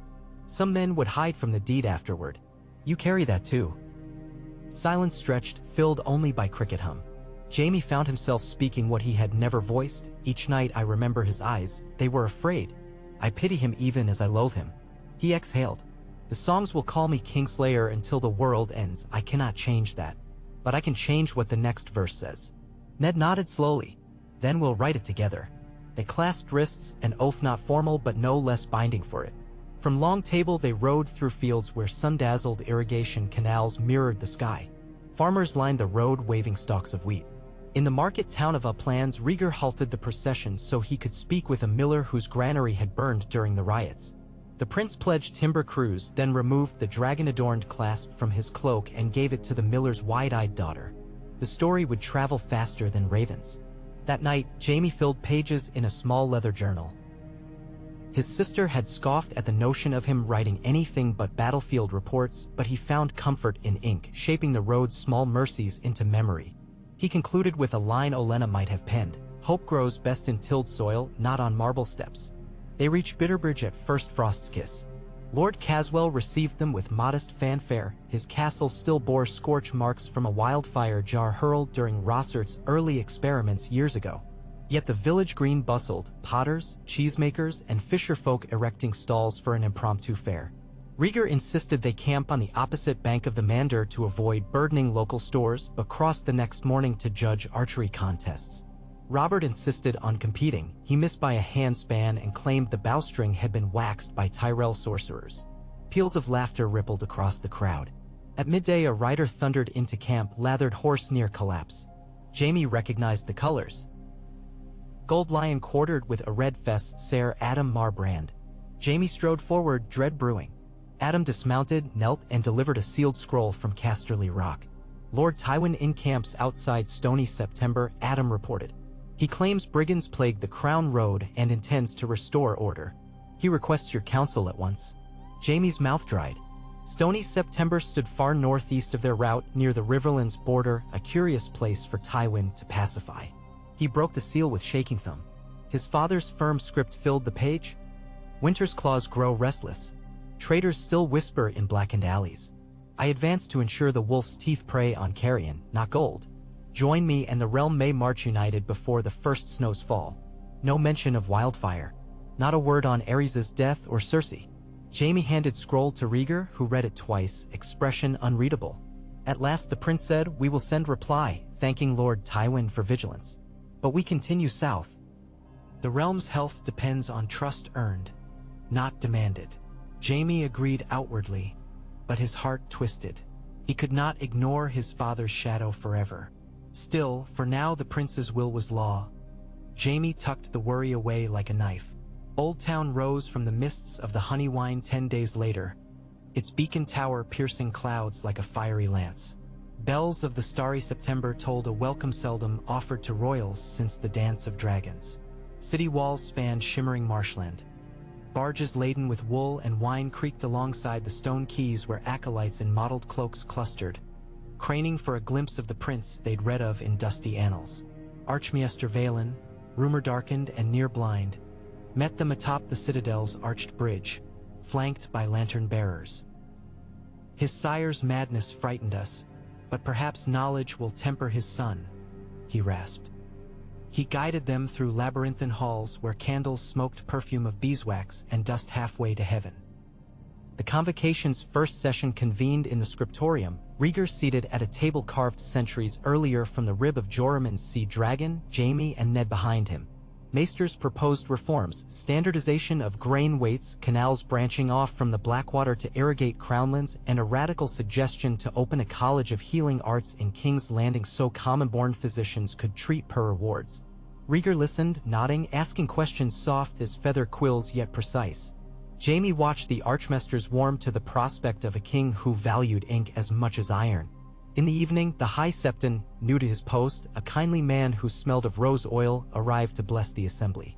Jaime noted how Rieger deferred respectfully yet made it clear scholarly endeavors must accommodate diverse faiths and free cities' envoys. A glimmer of Valyrian free thought peered through Westerosi orthodoxy.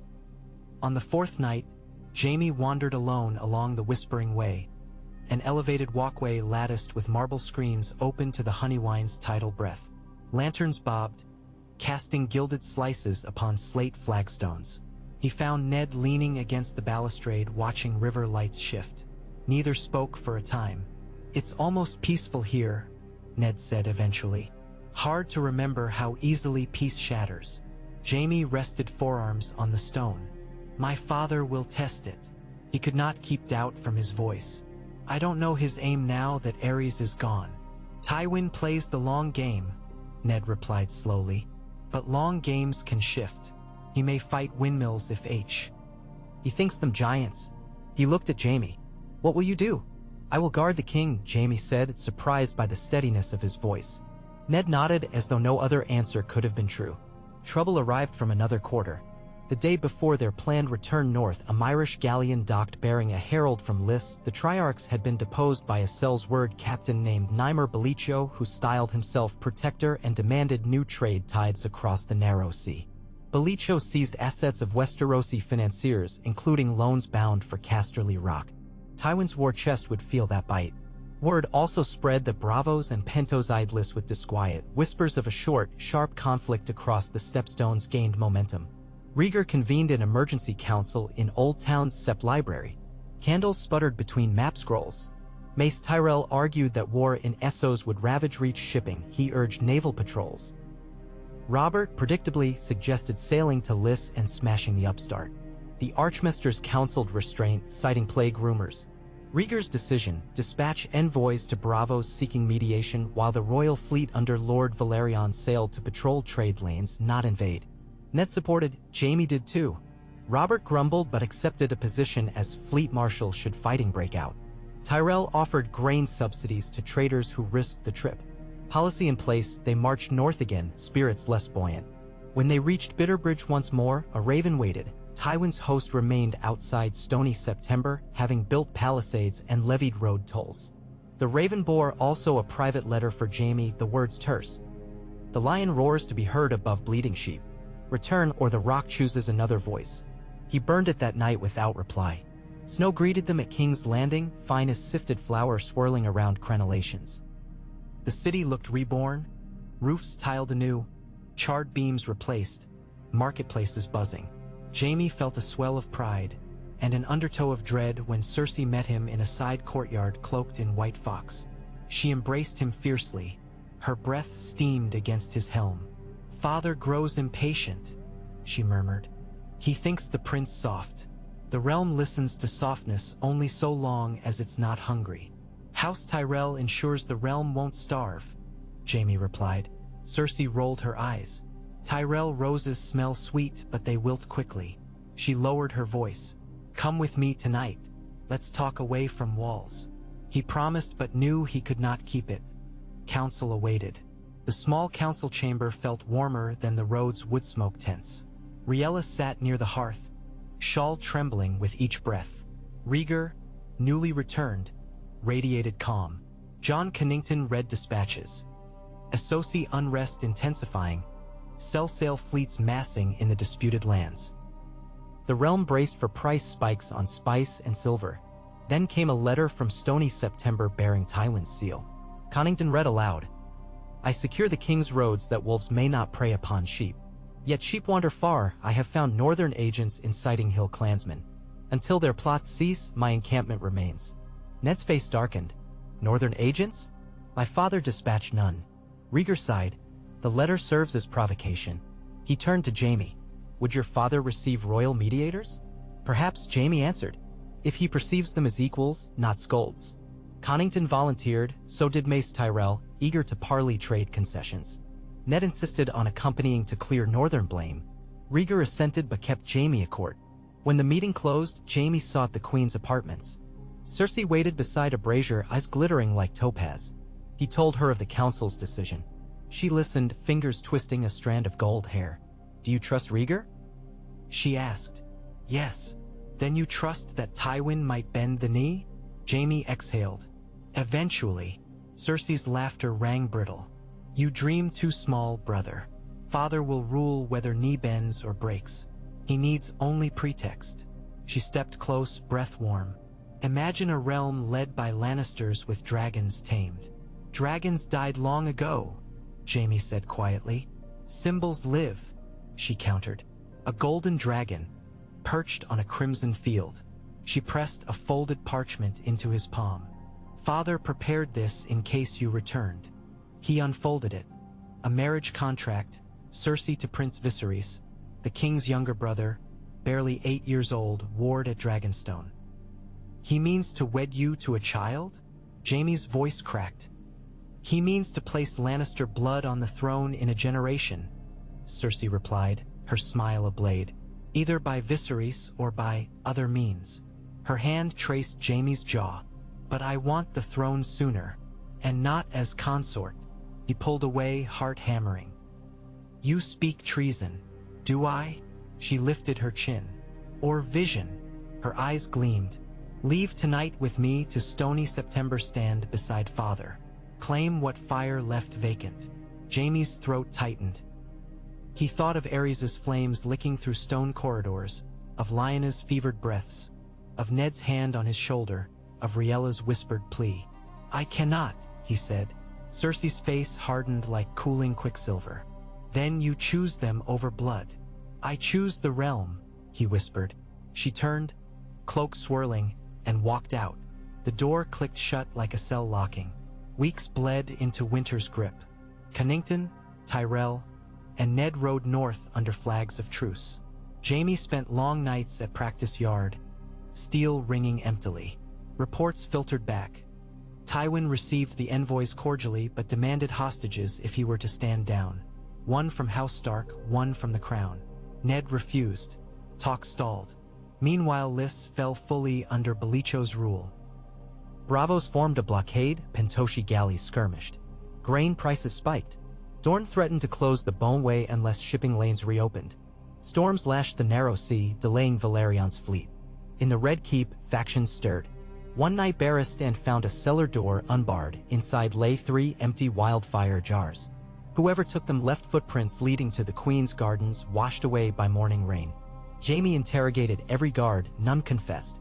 He posted double watch. Winter solstice arrived with a brittle wind carrying salty tang even this far inland. Court gathered in the great September for midnight mass, candles shimmered like a galaxy trapped under vault arches.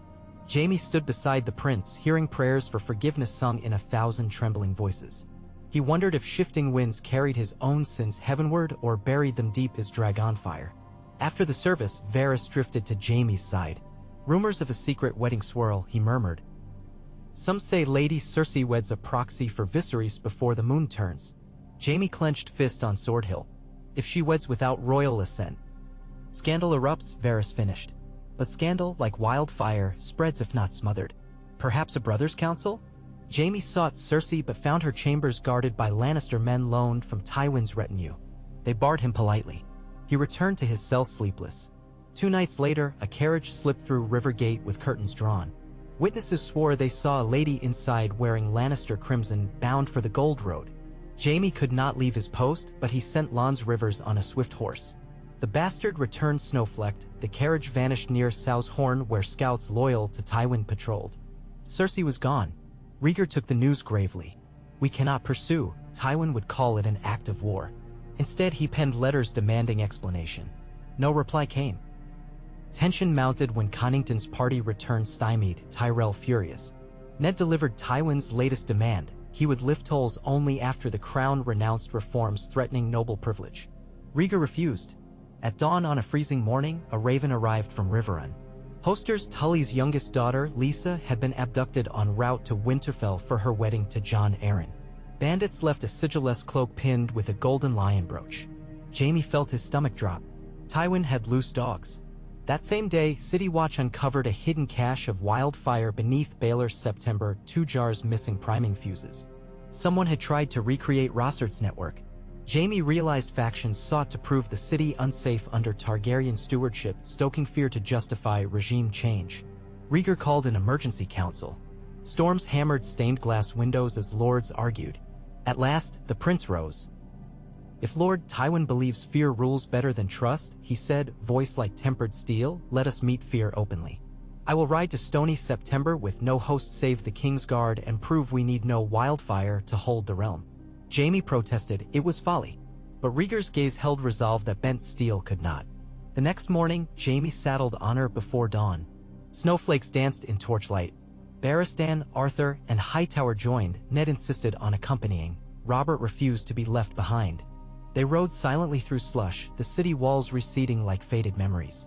The air tasted of iron and promise. 5 days later, they crested a ridge above stony September. Ghost gray banners snapped over Tywin's earthworks. Fire spotted the valley floor like sullen stars. Trumpets blared when Lannister scouts saw royal colors. They rode in under truce. Tywin emerged from his pavilion, flanked by Kevin and a mailed Cersei. She wore no veil, her green eyes found Jaime and burned. Tywin greeted the prince with measured bow. "Your grace honors us," he said. "Walk my camp, sea wolves I have chained at your door." Rhaegar dismounted. "I see only lions." Tywin's lips curved. "Lions guard more fiercely than sheepdog starks. We share a common enemy, the chaos of weak rule." Ned bristled, Jaime stepped between. Rhaegar followed Tywin's gesture to a row of Bound Hill tribesmen, their faces bruised. "Bandits," Tywin said, fed by northern coin. He produced pouches filled with silver stags minted in White Harbor. Ned frowned, examining them. "Anyone may strike a coin," he murmured. Tywin scoffed. They spent the day in uneasy tour. At dusk, Tywin invited Rhaegar alone to his pavilion. Jaime paced outside with Cersei. She spoke first. "He offers peace, brother, and you gnawbones of idealism. He offers chains. Chains gilded with survival." She touched his gloved hand. "Come back. I serve the king," he said. She closed eyes. "Then perish with him." She turned away. Hours passed. At last Rhaegar emerged, pale but composed. Tywin's voice followed, "You consider my counsel." They departed at sunrise, escorted by Lannister outriders until Ridge's Crest. Only then did Rhaegar speak. He proposes Regency Council dominated by his allies, dissolution of council reforms, and marriage of Viserys to Cersei forthwith. "Will you agree?" Robert growled. "No," Rhaegar's chin lifted. "The realm will not trade one tyrant for another." He looked at Jaime. "Lord Tywin threatened releases of certain jars if refused. We must reach King's Landing before him." They spurred hard east. Snow turned to sleet, horses lathered. On the third dusk they saw black smoke curling over the horizon, greater than any hearth fire. They reached the capital's western spur at sunrise. Smoke billowed from the street of silk, wildfire green tinged edges of ash. But city walls held. Gold cloaks battled flames, citizens formed bucket lines. Jaime led his company straight to the Red Keep. They found Selmy bloodied but alive, having repelled a band of masked infiltrators disguised as merchants. 2 wildfire jars had detonated in the flea-bottom granary, another fizzled on damp straw. Jaime left Rhaegar to organize relief and plunged into the tunnels he once bricked, heart-thrumming. He found fresh breaches, stones pried loose, residue of quicklime. 1 jar missing. Footprints led up. He followed into a deserted scullery where a hooded figure knelt by a cask, wick smoldering. Jaime dove, tackling him. They crashed, jar rolling. He smashed fist into enemy's jaw, yanked hood. It was a Lannister guard who once served Cersei. Tears streaked man's face. "For the rock," he hissed. Jaime headbutted him into blackness, then snuffed the fuse between gauntlet plates.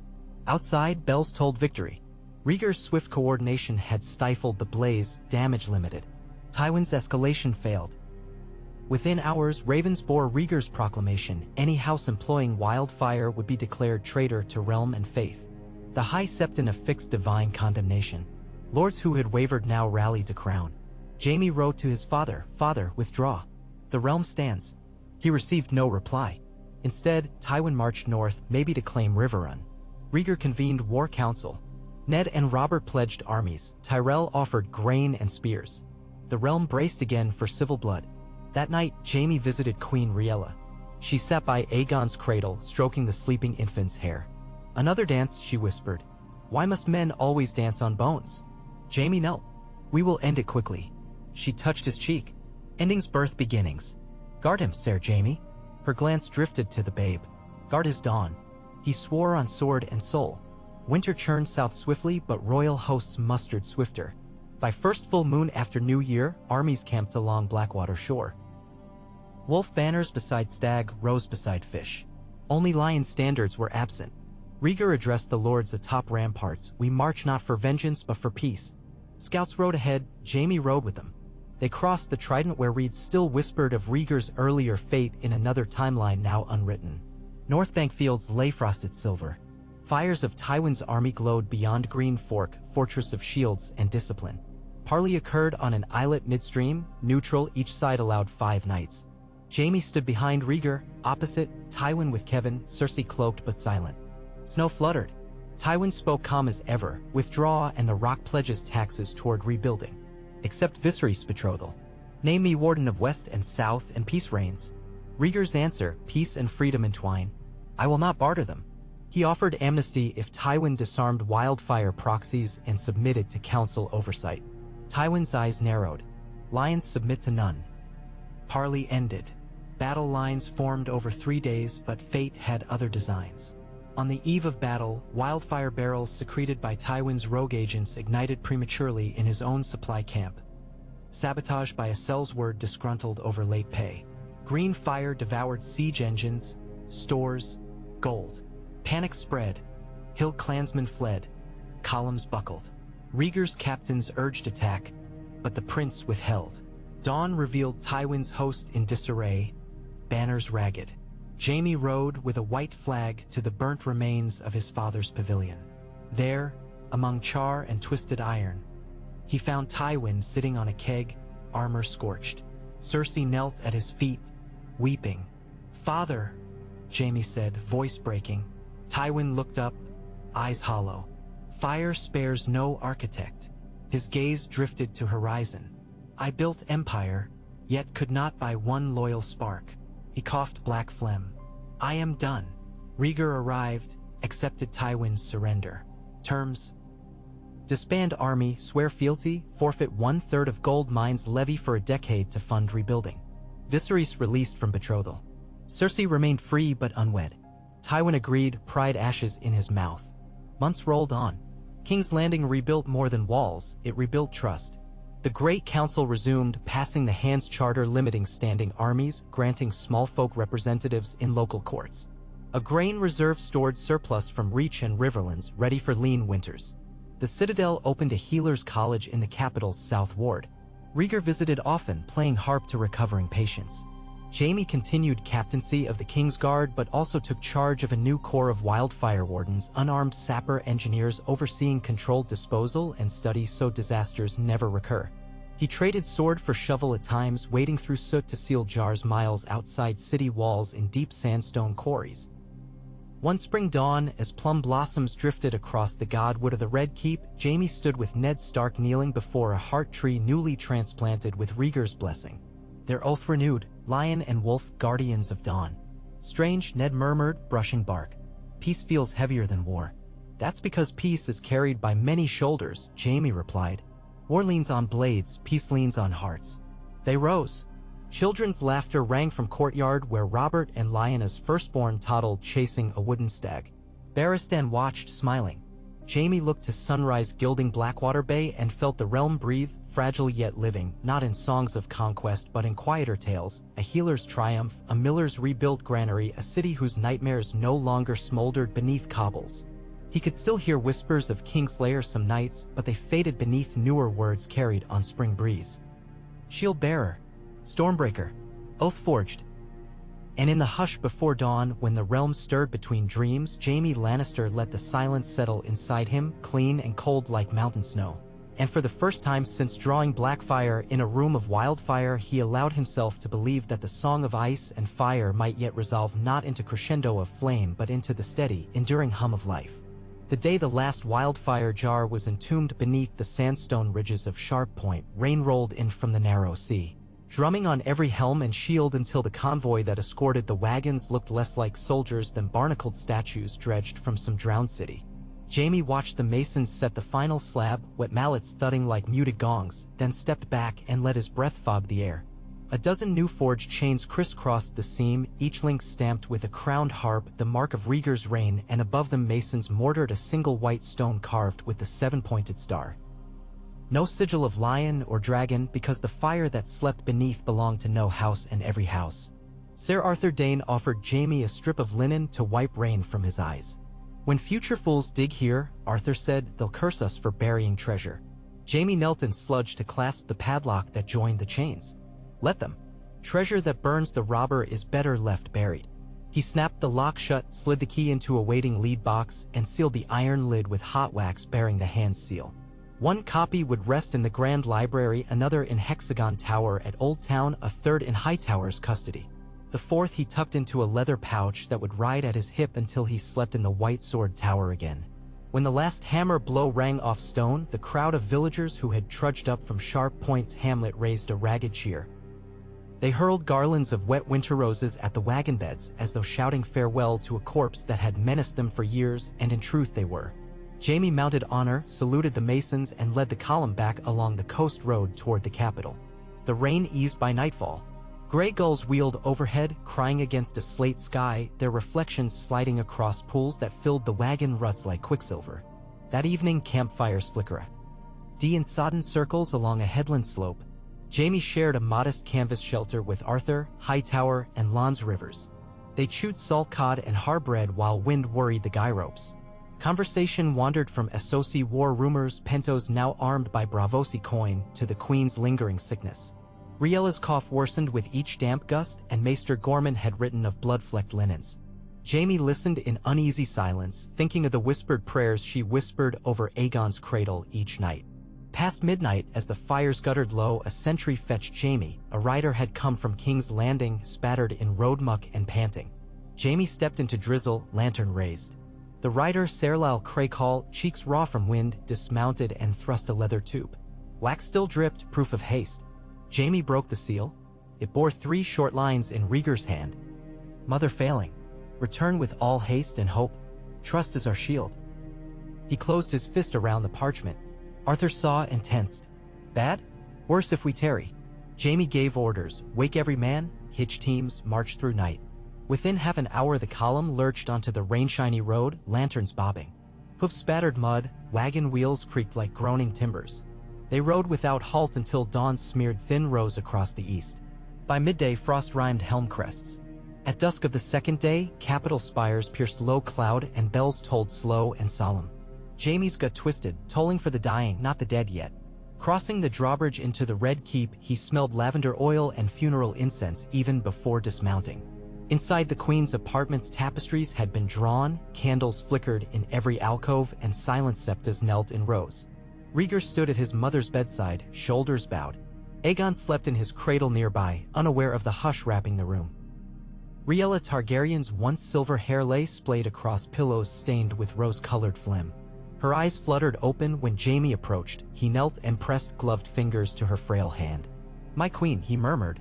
She offered the faint glimmer of a smile. "Ser Jaime, the shield of dawn." Her voice rasped like parchment tearing. "Did we bury the fire?" "It sleeps now, far from any spark," he promised. "Good," she breathed. "Then perhaps the realm may dream of wheat instead of ash." Her gaze drifted to Aegon's cradle. "Guard him." "I will," Jaime swore. A violent cough shook her. Maester Gorman hurried forward, draft poised, but sour blood flecked her lips. Jaime stepped back as Rieger leaned to cradle her shoulders. She spoke one last phrase too soft for others before slipping into a stillness that pulsed once, twice, and fled. Outside, bells changed tempo, tolling the Queen's passing. Jaime bowed as Rieger kissed his mother's brow, then straightened, silver hair falling across tear-wet cheeks. "Prepare her for the Silent Sisters," he commanded hoarsely. "She will sail upon the Blackwater at dawn." Within the hour, ravens leapt from the rookery into starless dark, obsidian-black darts bearing tidings of a queen's death and arrangements for royal pyre at Summerhall, as Riella had requested, far from the capital where flames had nearly ended them all. By dawn, cypress torches lined the river wharf. A catafalque draped in black sailed upriver on a flat-keeled barge rowed by silent oarsmen, banners limp in chill breeze. Jaime rode along the south bank, escorting in solemn formation. Small folk lined muddy streets, some weeping, some bowing, many lifting children onto shoulders. Rieger walked barefoot beside the barge, harp strapped across his back, though he did not play. At Summerhall's ruined walls, still blackened from the fire that killed King Aegon V, wooden timbers stacked above charcoal foundation awaited. The Silent Sisters laid the Queen upon perfumed cedar, then withdrew. Rieger plucked a single mournful chord, set his harp aside, and lifted a wave candle. He addressed those gathered, Lords Tyrell, Stark, Arryn, even Kevin Lannister. "My mother birthed me amid these ruins," he said. "She closes her eyes here amid new hope. Let this flame consecrate memory, not vengeance." He touched candle to oil-soaked reeds. Fire licked skyward, crimson, not emerald. A new dawn above ancestral ashes. Jaime stood with Barristan as heat washed his face. Memories of other flames convulsed him. Screams, Rossert's grin, Aerys' eyes. He forced breath steady, telling himself this pyre was not madness but mercy. Yet when he closed his eyes, he saw Cersei in flickering shadows. her vow that innocence burned just as brightly as guilt. A fortnight later, snow dusted the city. Mourning banners still hung, but life surged. Smithy fires, market cries, hammered timbers as new tenements rose beyond the gate of the gods. Jaime resumed duties but felt the queen's absence like a shifted weight on a scale. Aegon toddled through corridors shepherded by wet nurses, and whenever Jaime saw the boy's purple eyes he heard Riella's whisper, "Guard him." Tywin Lannister sent formal condolences and final proof of compliance, a cart of broken shocks from wildfire jars unearthed in his trenches. Accepting them, Rhaegar offered pardon in council, but Tyrell and Aeryn pressed to withhold westbound trade until compensation payments flowed. Ned counseled caution, citing winter hardships. Compromise emerged: partial tariffs, inspection of Lannister caravans. Cersei, residing at Casterly Rock, wrote no letters.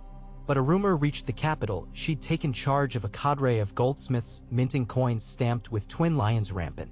A new slogan ringed the rim: through fire, fortune. Rhaegar saw no threat in coinage, but Jaime sensed a ciphered warning. Essos burned brighter. Nymer Belicho's Lyseni blockade triggered famine on the Arbor. Tyrell galleys skirmished Stepstone corsairs. Pentoshi envoy Morito Rogaire arrived appealing for Targaryen intervention, offering 30 fire-kissed war galleys. Council debated for nights. Rhaegar hesitated, sending a fleet so soon after wildfire crises might stir fresh fear of dragon ambition. Then Bravos declared embargo on slave traffic through Lys, aligning with Westeros's moral stance. Rhaegar seized the chance. He would forge a league of free harbors, offering Westerosi naval escorts in exchange for preferential port fees. The idea thrilled merchants, irked war cynics, and terrified smuggling lords whose profits lay in chaos. A fleet must sail. Robert Baratheon, itching for glory, championed command. Lords Valerion and Hightower supported. Jaime remained at court, but Rhaegar asked him to oversee royal intelligence. Sniff for saboteurs before hulls departed. Jaime knew the unspoken fear: wildfire might yet leap seas to sink dragon banners. He summoned Lance Rivers, now captain of Covert Warden Scouts. Together they mapped smuggling nets from Crack Claw Point to Maidenpool. They bribed tavern owners, shadowed dockyard scribes forging false seals. One night Jaime trailed a hooded figure through pitch-black alleys near Dragongate. The man tried to scale a postern. Jaime tackled him, wrestled him down. Under the hood, a Citadel journeyman archivist, the same dispatched months earlier to copy Rossert's notes. He clutched a lacquered casket packed with green crystals, not yet volatile but clearly precursor to wildfire. Interrogation revealed the archivist had been suborned by the Gold Hand Consortium, a clandestine group of Casterly merchants allied to Cersei, aiming to sell wildfire to Pentoshi black markets, framing Targaryen collusion. Jaime delivered the confession to Rhaegar. The prince's face darkened. "This ends," Rhaegar vowed. "We cannot build peace atop barrels of lies." He ordered arrests across Western merchant houses, but insisted each trial be public and swift, fearing rumors of vendetta. Evidence poured forth: coded ledgers, shipping crates with false bottoms. Even Kevin Lannister, mortified, cooperated. A tribunal sentenced 12 conspirators to the Night's Watch, 3 to beheading. The archivist, guilty yet misguided, was sent to the jaws of the Citadel for penance under Archmaester Vaelin's stern eye. Cersei's hand, though unseen, felt hot. Jaime knew she would not accept defeat placidly. But each day the realm wove new threads of trust, a tapestry too vast to tear in one yank. In late frostfall, snow blanketed the Rose Road in virginal white. Jaime rode north to Tumbleton with small retinue, inspecting new way stations funded by the Reform's charter. At Featherbed Ford he found a crowd. Farmers huddled around a wagon whose axle had split on black ice. Jaime dismounted, directed squires to lend a repair jack, and took a turn at the lever himself. When the wheel seated, the farmer's boy gaped, a royal white cloak smeared with grease. "You're the Kingslayer," the boy breathed. Jaime tensed, the old sting flared. But the boy continued, "You saved my aunt in the granary fire." He bowed awkwardly. Jaime felt the sting ease, replaced by something softer, stranger. Kingslayer still, yet within the same breath healer of granaries. Perhaps Olenna had been right, tales were forging.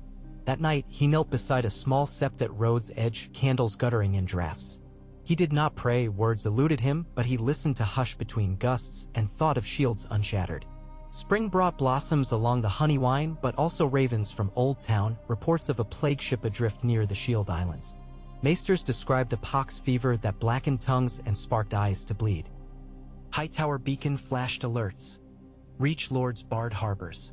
Rhaegar convened Emergency Health Council, Healer Vigil they called it. Jaime oversaw quarantine cordons, commanding the City Watch to reroute foreign traffic through decontamination cribs at Blackwater Rush Estuary. Gold cloaks groused at mucking through bilges, but the Kingslayer's glare quelled complaints. The plague never reached the capital. Winds pushed the doomed vessel westward, where it burned under Tyrell Galley's catapults. Yet fear lingered, reminding all how fragile peace could be. When the Free Harbor League fleet finally sailed, banners streamed like ribbons in a festival breeze. Robert stood on Iron Victory's quarterdeck, helm under arm, grin wide enough to swallow sunrise. "If I die at sea," he shouted across water to Jaime, "tell Lyanna my heart was hers, and the waves took the rest." Jaime saluted, praying waves kept him. 3 moons later ravens returned, battles in the Stepstones quick and decisive. A daring night raid led by Robert stormed Nymer Belicho's flagship. Stepstone corsairs fled. Lists capitulated to Braavosi mediators.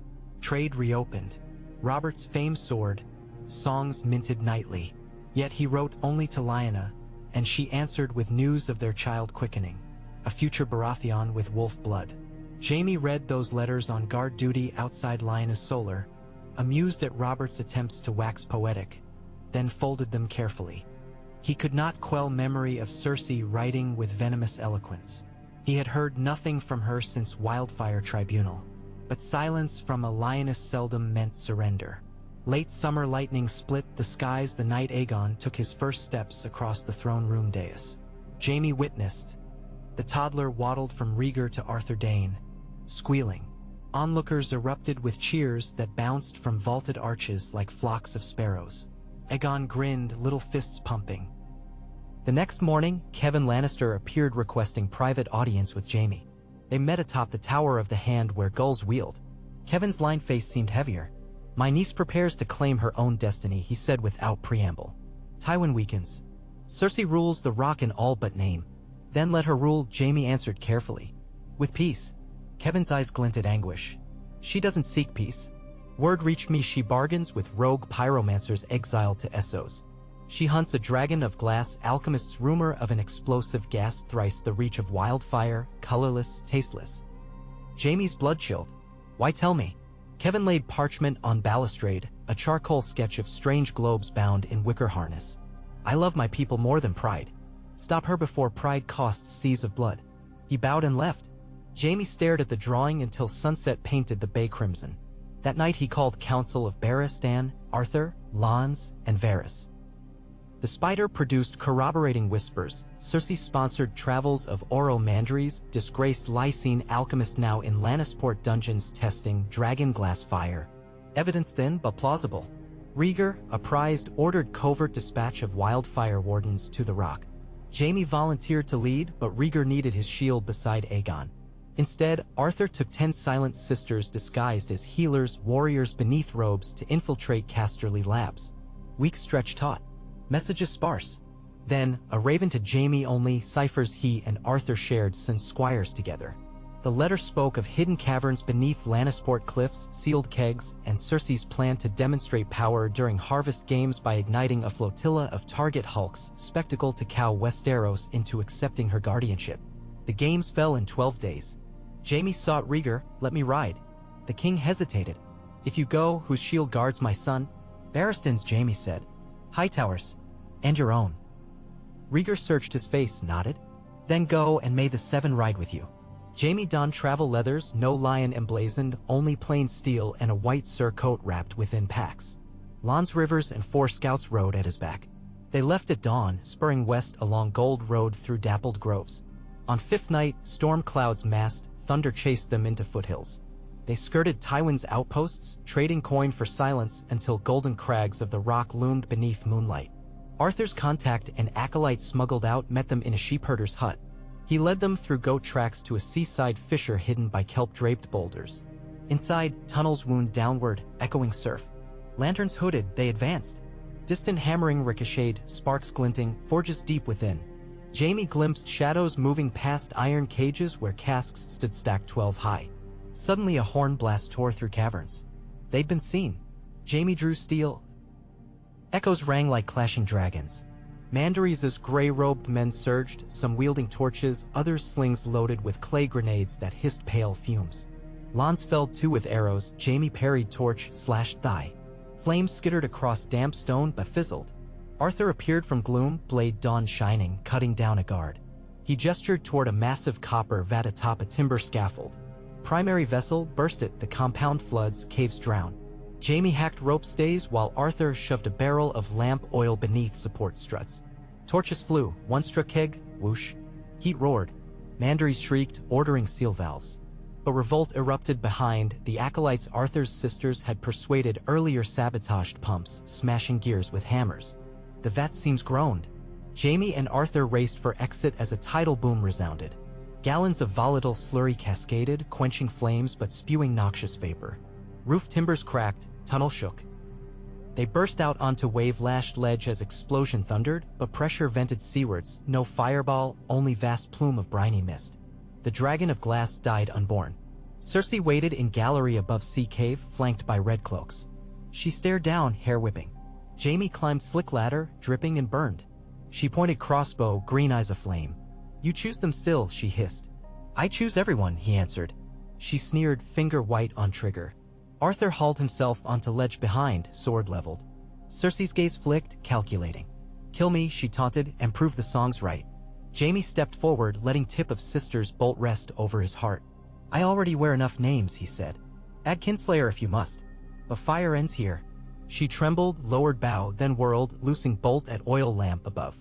Arthur lunged, lamp smashed, flame spraying. Jaime tackled Cersei, rolling aside as sparks met damp fumes, poof of harmless smoke. The compounds had soaked caverns, no fuel remained. Cersei sobbed, pounding Jaime's chest, fury dissolving to broken laughter. Red cloaks threw down arms. Tywin emerged, drawn by blast, face gray. He surveyed ruin, his air crumpled in brother's arms. Weariness collapsed him. "Enough," he whispered. "Lannisters once coined honor. I would admit it again. Jaime, take her to the king. Let justice weigh us." They rode back east with Cersei bound but unharmed. A long road, farmers waved uncertain, but word outran them, glass fire foiled, rock surrendered. By the time they reached capital, bells rang not alarm but relief. Rhaegar received the captives in torchlit hall. Cersei met his gaze unflinching. "I sought only to secure our realm," she declared. "At cost of another's," Rhaegar replied gently. He sentenced her to house arrest within Dragonstone under Septa Guard to contemplate peace. Kevan accepted guardianship of the Rock until Tyrion, now studious page at Old Town, came of age. Tywin, stripped of warden titles, retired to a tower apartment, seldom seen. Jaime visited once, father stared at sunset, lion cloaked in twilight. "You changed the realm," Tywin said quietly. "I built with fear. You rebuild with hope. I do not know that world." Jaime laid hand on his shoulder. "Then learn it." Tywin's lips twitched, perhaps a smile, perhaps sadness. Years unfolded. The Free Harbor League grew, ports bustled. Robert returned triumphant, took Lyon a home to Storm's End, where little Edric whacked Maester's shin with wooden stag. Ned and Catelyn raised a brood of dire wolf pups at Winterfell. Tyrell granaries fed crownlands through lean springs. Dornish water gardens hosted first Interkingdom children's conclave. Cersei wrote letters from Dragonstone, some tender, some venomous, confessing regrets and resentments. Jaime answered none. One frost-clear dawn, the realm gathered for Rhaegar's coronation at Baelor's September. Jaime stood in snow-white plate of spring, their color returned the ruin to life. From an arched window in what remained of the solar, Jaime Lannister watched petals tremble in wind that smelled of damp cedar and new grass. Below, masons set a final cornerstone to seal the field crypt of Queen Riella. The slab bore neither sigil nor verse, only a single, unadorned harp incised in marble. Her son had ordered it so. Jaime turned from the view and set quill to parchment. The king wished a quiet report on every stone laid, every copper spent. Jaime detailed the work crews, 3 from the Reach under Tarly's contract, 2 from King's Landing guilds, and noted that the ruin would stand untouched beyond the crypt. Summerhall, Prince, or rather, King Rhaegar had decided, must remain a testament to the cost of heedless fire. Jaime sanded the letter, folded it thrice, and pressed the wax with his signet, a lion's head wreathed in a circlet of olive leaves. War had not earned him peace. He still feared it might be won or lost again on a stray ember. Yet for now his seal no longer promised teeth, only watchfulness. Outside, hoofs clattered on loose gravel. Ned Stark's travel cloak cut a shift of gray through the courtyard as he dismounted, frost still crusting the stirrup irons. They met at the chapel's half-mended door, clasping arms like brothers battered by a storm no one else had understood. Ned's black hair had begun to silver at the temples. In the months since Rhaegar's coronation, he had overseen grain caravans north, forged a new patrol charter for the King's Road, and returned once each moon to whisper to weirwoods about duties few would ever see. "You left King's Landing before dawn," Jaime said, half a question.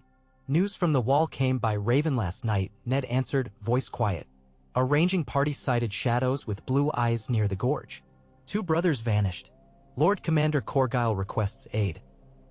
Steel, men, maybe dragonglass if the Archmasters still hoard it under cobwebs. Jaime frowned. The gorge is leagues east of Last Hearth. White shadows could be smugglers' fires dancing off ice. Rangers see ghosts in the dark. Perhaps, Ned allowed, though the set of his jaw said he doubted it. But the old tales stir like hounds before a storm. And winter has not yet bared its fangs. They walked the perimeter beneath scaffolds where stonemasons hammered new supports. Ravens circled overhead, feathers glinting in weak sun. "Rhaegar will weigh it carefully," Jaime said. "But half the realm still men's fields scarred by wildfire. Sending men and iron to the Wall will cost grain and coin. My sister lost 2 cousins in the last raid south of Greywater," Ned countered.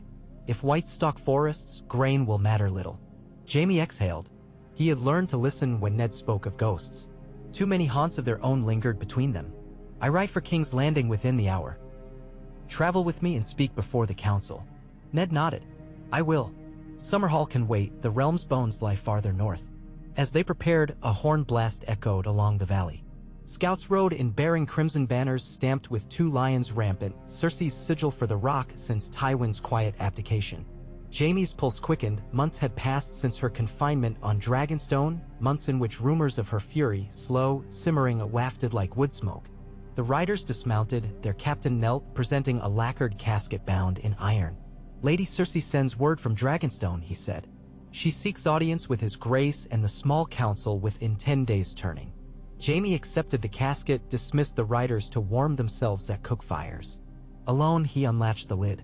A single sheet of vellum lay atop a pile of braided gold chains, children's necklaces, twisted, broken.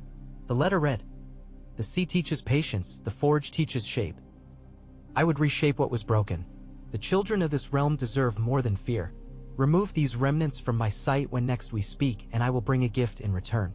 See." Beneath the chains, a slender dagger glittered, glass bright, black as night water. Obsidian. Dragonglass, if the legends named it true. Jaime's breath caught. Cersei had not surrendered her ambitions, she had redirected them. The dagger's edge seemed to hum, promising old stories reborn. Ned found him moments later and studied the blade. "The Wall asked for dragonglass," he murmured. "And my sister offers it." Jaime weighed the knife. Cersei never yields a weapon without expecting 3 in return. Ned sheathed the dagger in a leather roll. "Then we'll make certain the price is fair." 3 days later, they spurred through the river gate as twilight spilled mauve across Blackwater Bay. The city churned with spring fervor. Coopers banging staves, hawkers crying strawberries, and a troop of mummers rehearsing a play about Robert's victory at sea, all false beards and foam swords. Yet tension coiled beneath the color. The Associ plague had not crossed water, but rumor of blue-eyed whites stalked tavern talk, and farmers from the Crownlands stared uneasily north at each thundercloud. In the small council chamber, candle smoke curled above polished oak. Rhaegar sat beneath an embroidered dragon banner, silver hair unbraided, violet eyes rimmed with fatigue. To his right stood Grand Maester Gorman reading a fresh raven scroll, to his left, John Connington sorted coin tallies. When Jaime and Ned entered, the king's eyebrows lifted in silent welcome, but the line of his shoulders bent like wind-bowed grain. They presented the dagger first, its dark edge flashing ember red in torchlight.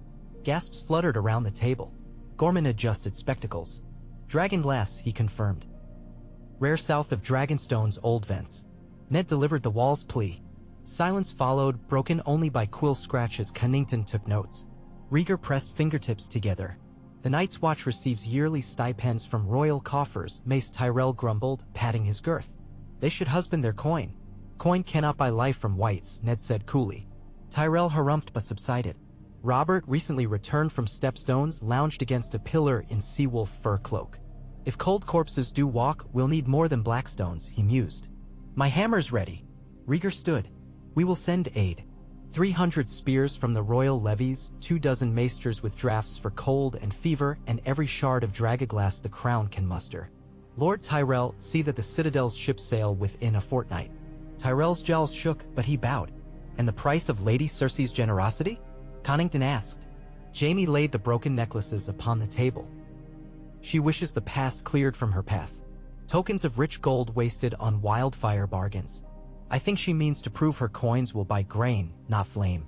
Or by the North's gratitude, Gorman observed. Gratitude spends well, Ned replied.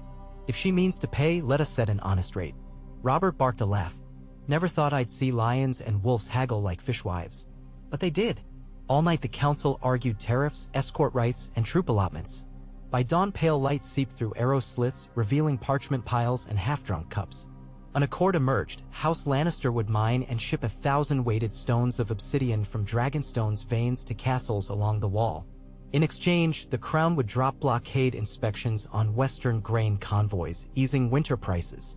Cersei would remain confined but free to oversee logistics, with silent sisters monitoring her alchemists. The king affixed his seal. Ravens flew.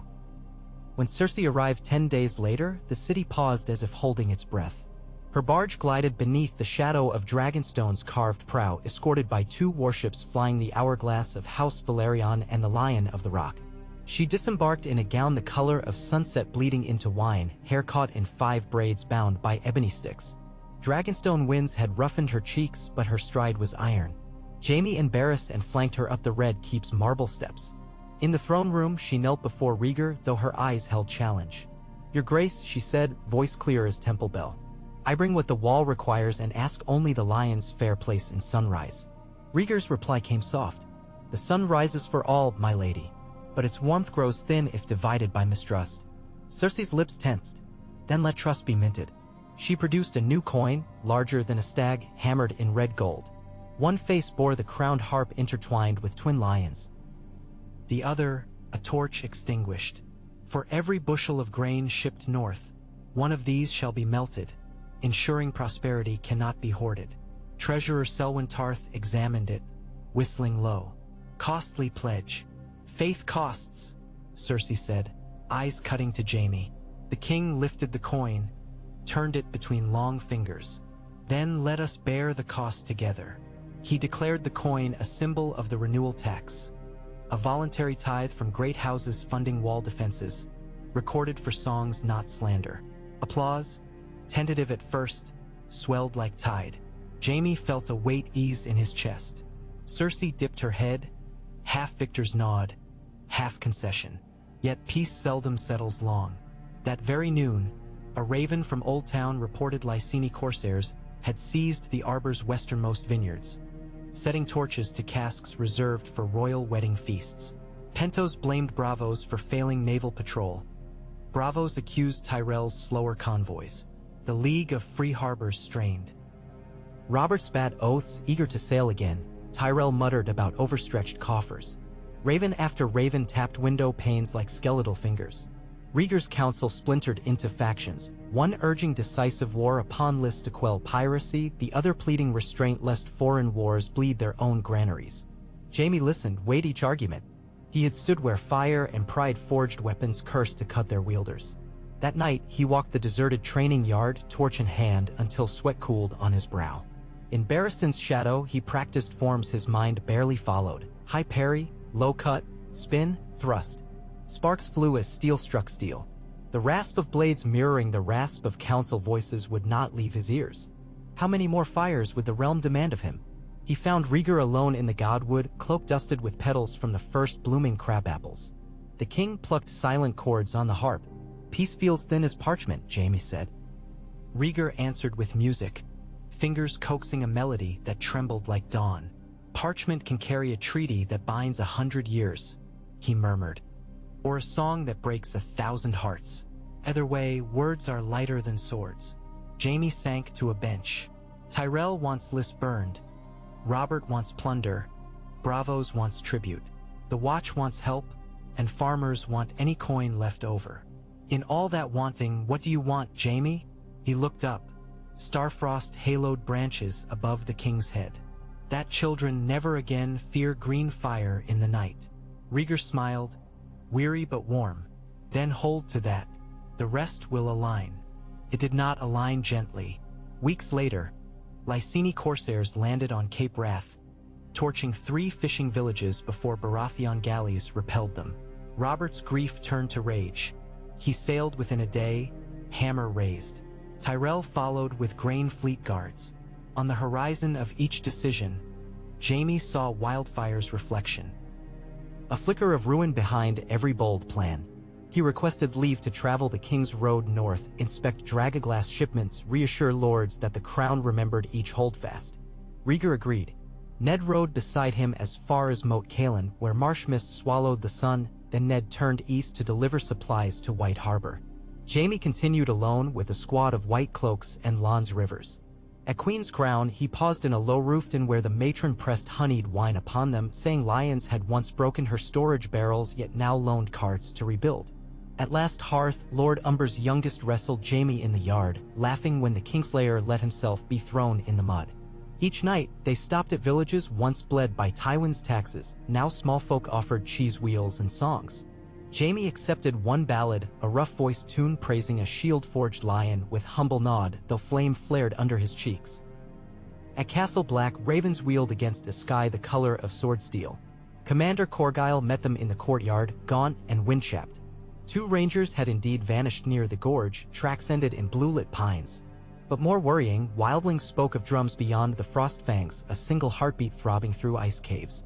Jaime delivered Dragaglass crates. He walked the wall's storm-swept top with Corgyle while wind knifed through mail. I fear more than shadows, the commander confessed. Last night, the wind carried a cry I have not heard since I was a boy in Dorne, the crack of ice splitting under footfalls too heavy for any man. They looked north. In the moon's cold glow, glaciers shone like distant spires. Jaime clenched the parapet. We will not abandon you. Below, sparks glinted where blacksmiths forged arrowheads from obsidian shards. Each spark a promise, each breath of cold a reminder of fire's other face, warmth against the dark.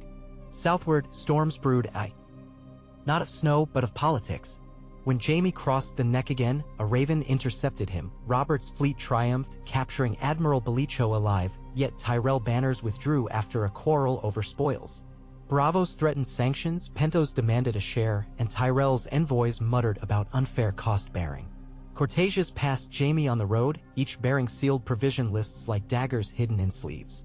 In Maidenpool's market square, Jaime found townsfolk clustered around a puppet stage. The puppeteers' dragons breathed red ribbons against cardboard castles. A lion marionette brandished sword confronting a serpent labeled greed that wore Tyrell roses in its scales.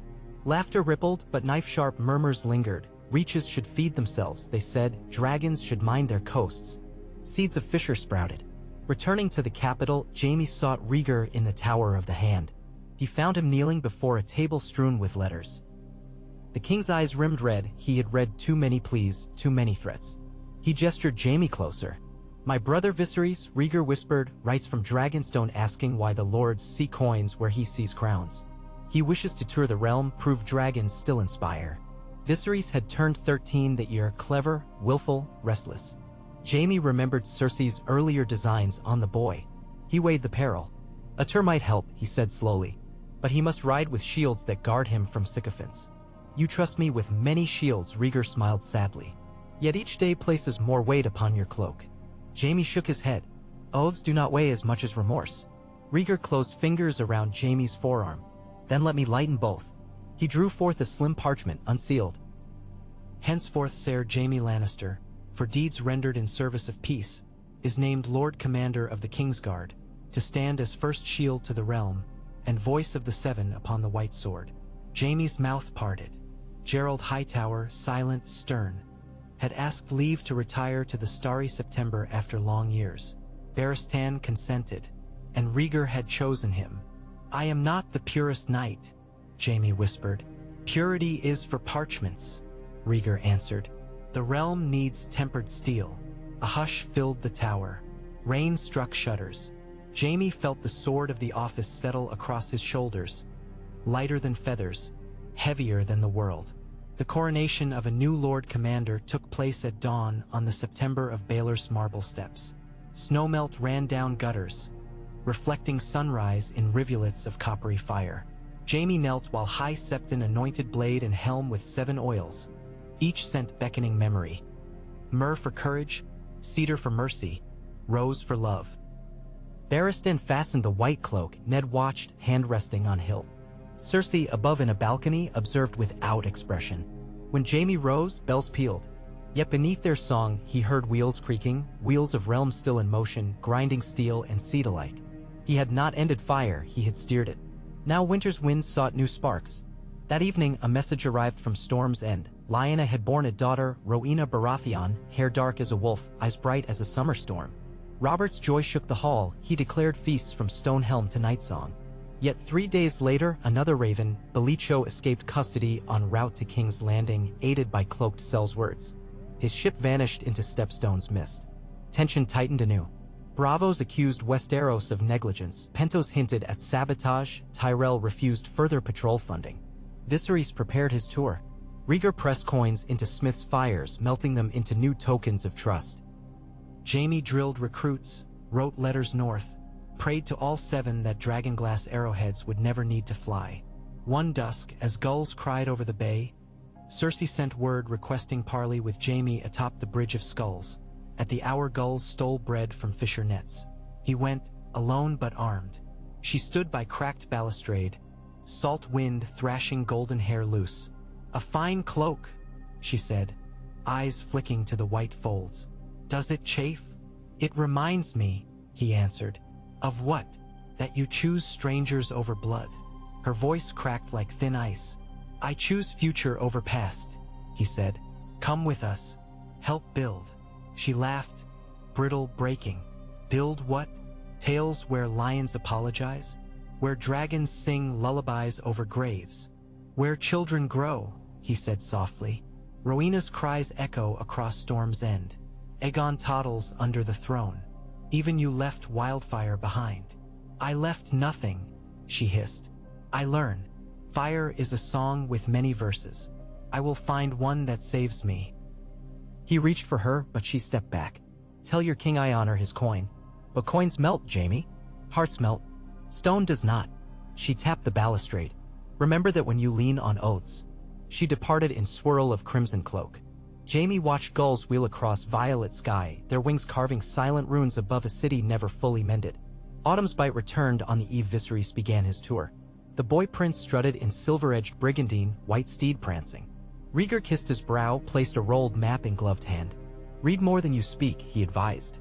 Jaime escorted the party to Rosby before turning back. Barristan rode north with them, 24 gold cloaks in tow. Ned marched south to Talltree with wagon trains of wheat. Robert sailed west to complete mop-up of corsairs. Cersei remained on Dragonstone, forging coins and secrets. Thus the realm sprawled like a map of moving pieces, each bearing hope or peril. While harvest wagons filled streets, Jaime instructed squires in the yard, yet his mind drifted beyond walls, to white forests, to salt islands, to fire unforgotten. One mist-haunted dawn, ravens darkened sky, dozens flapping over rooftops to the rookery. Jaime hurried to Gorman, who untied scrolls with shaking fingers. Each bore black seal of the Night's Watch. In the gorge, the missing rangers had returned dead, eyes blue, flesh ice-burned. They slew 2 brothers before being felled by D. Ragonglass. More walked south behind them. A black wind had breached the wall. Jaime closed his eyes. He felt again the cold parapet beneath moonlight, Corgyle's fear. Rhaegar needed this news now. Within the hour, horns sounded. Council convened. The chamber hummed with dread. Tyrell sputtered, Robert's seat empty. Cersei's coin gleamed dull in candlelight. "This is no brigand nor plague," Ned said, eyes dark as weirwood bark. "This is the long night's herald." Rhaegar's gaze swept faces. "We will light torches, not pyres. I call banners, north, river, vale, westerlands, reach, dorn, stormlands. We ride not to conquer but to shield." Some balked. Tyrell demanded proof. Connington slammed fist, proof lay in blue-eyed corpses. Jaime rose, white cloak brushing floor. "I killed a mad king to save innocence from fire. I will not watch innocence die of cold and silence. The king's guard is yours, your grace. The lion's roar will sound beyond the wall if needed." Silence answered, then slow, fervent assent. Keys turned in unseen locks, wheels of alliance, reluctant yet resolved, began to move. Outside, clouds massed over Blackwater, but between them dawn bled gold on steeples, the same gold that had glimmered the morning wildfire jars were bricked away. Jaime looked east. He felt weight, measured and familiar, settle upon his shoulders. Shield-bearer, Stormbreaker, Oath-forged, and perhaps one title more, whispered by that distant, gathering storm, Watchkeeper. In halls and hearths across Westeros, men and women gathered weapons, mended cloaks, kissed children's brows. Bards tuned lutes for new songs. Merchants tallied grain, maesters sharpened quills. Above them all, ravens traced invisible roads across slate-gray skies, bearing warning and promise in equal measure. The realm, once fractured by fire, now braced beneath a colder banner. And Jaime Lannister, sworn to a king who valued parchment and song, stood ready to lift steel once more. Not for glory, not for wrath, but for the fragile beating of a world too young to die.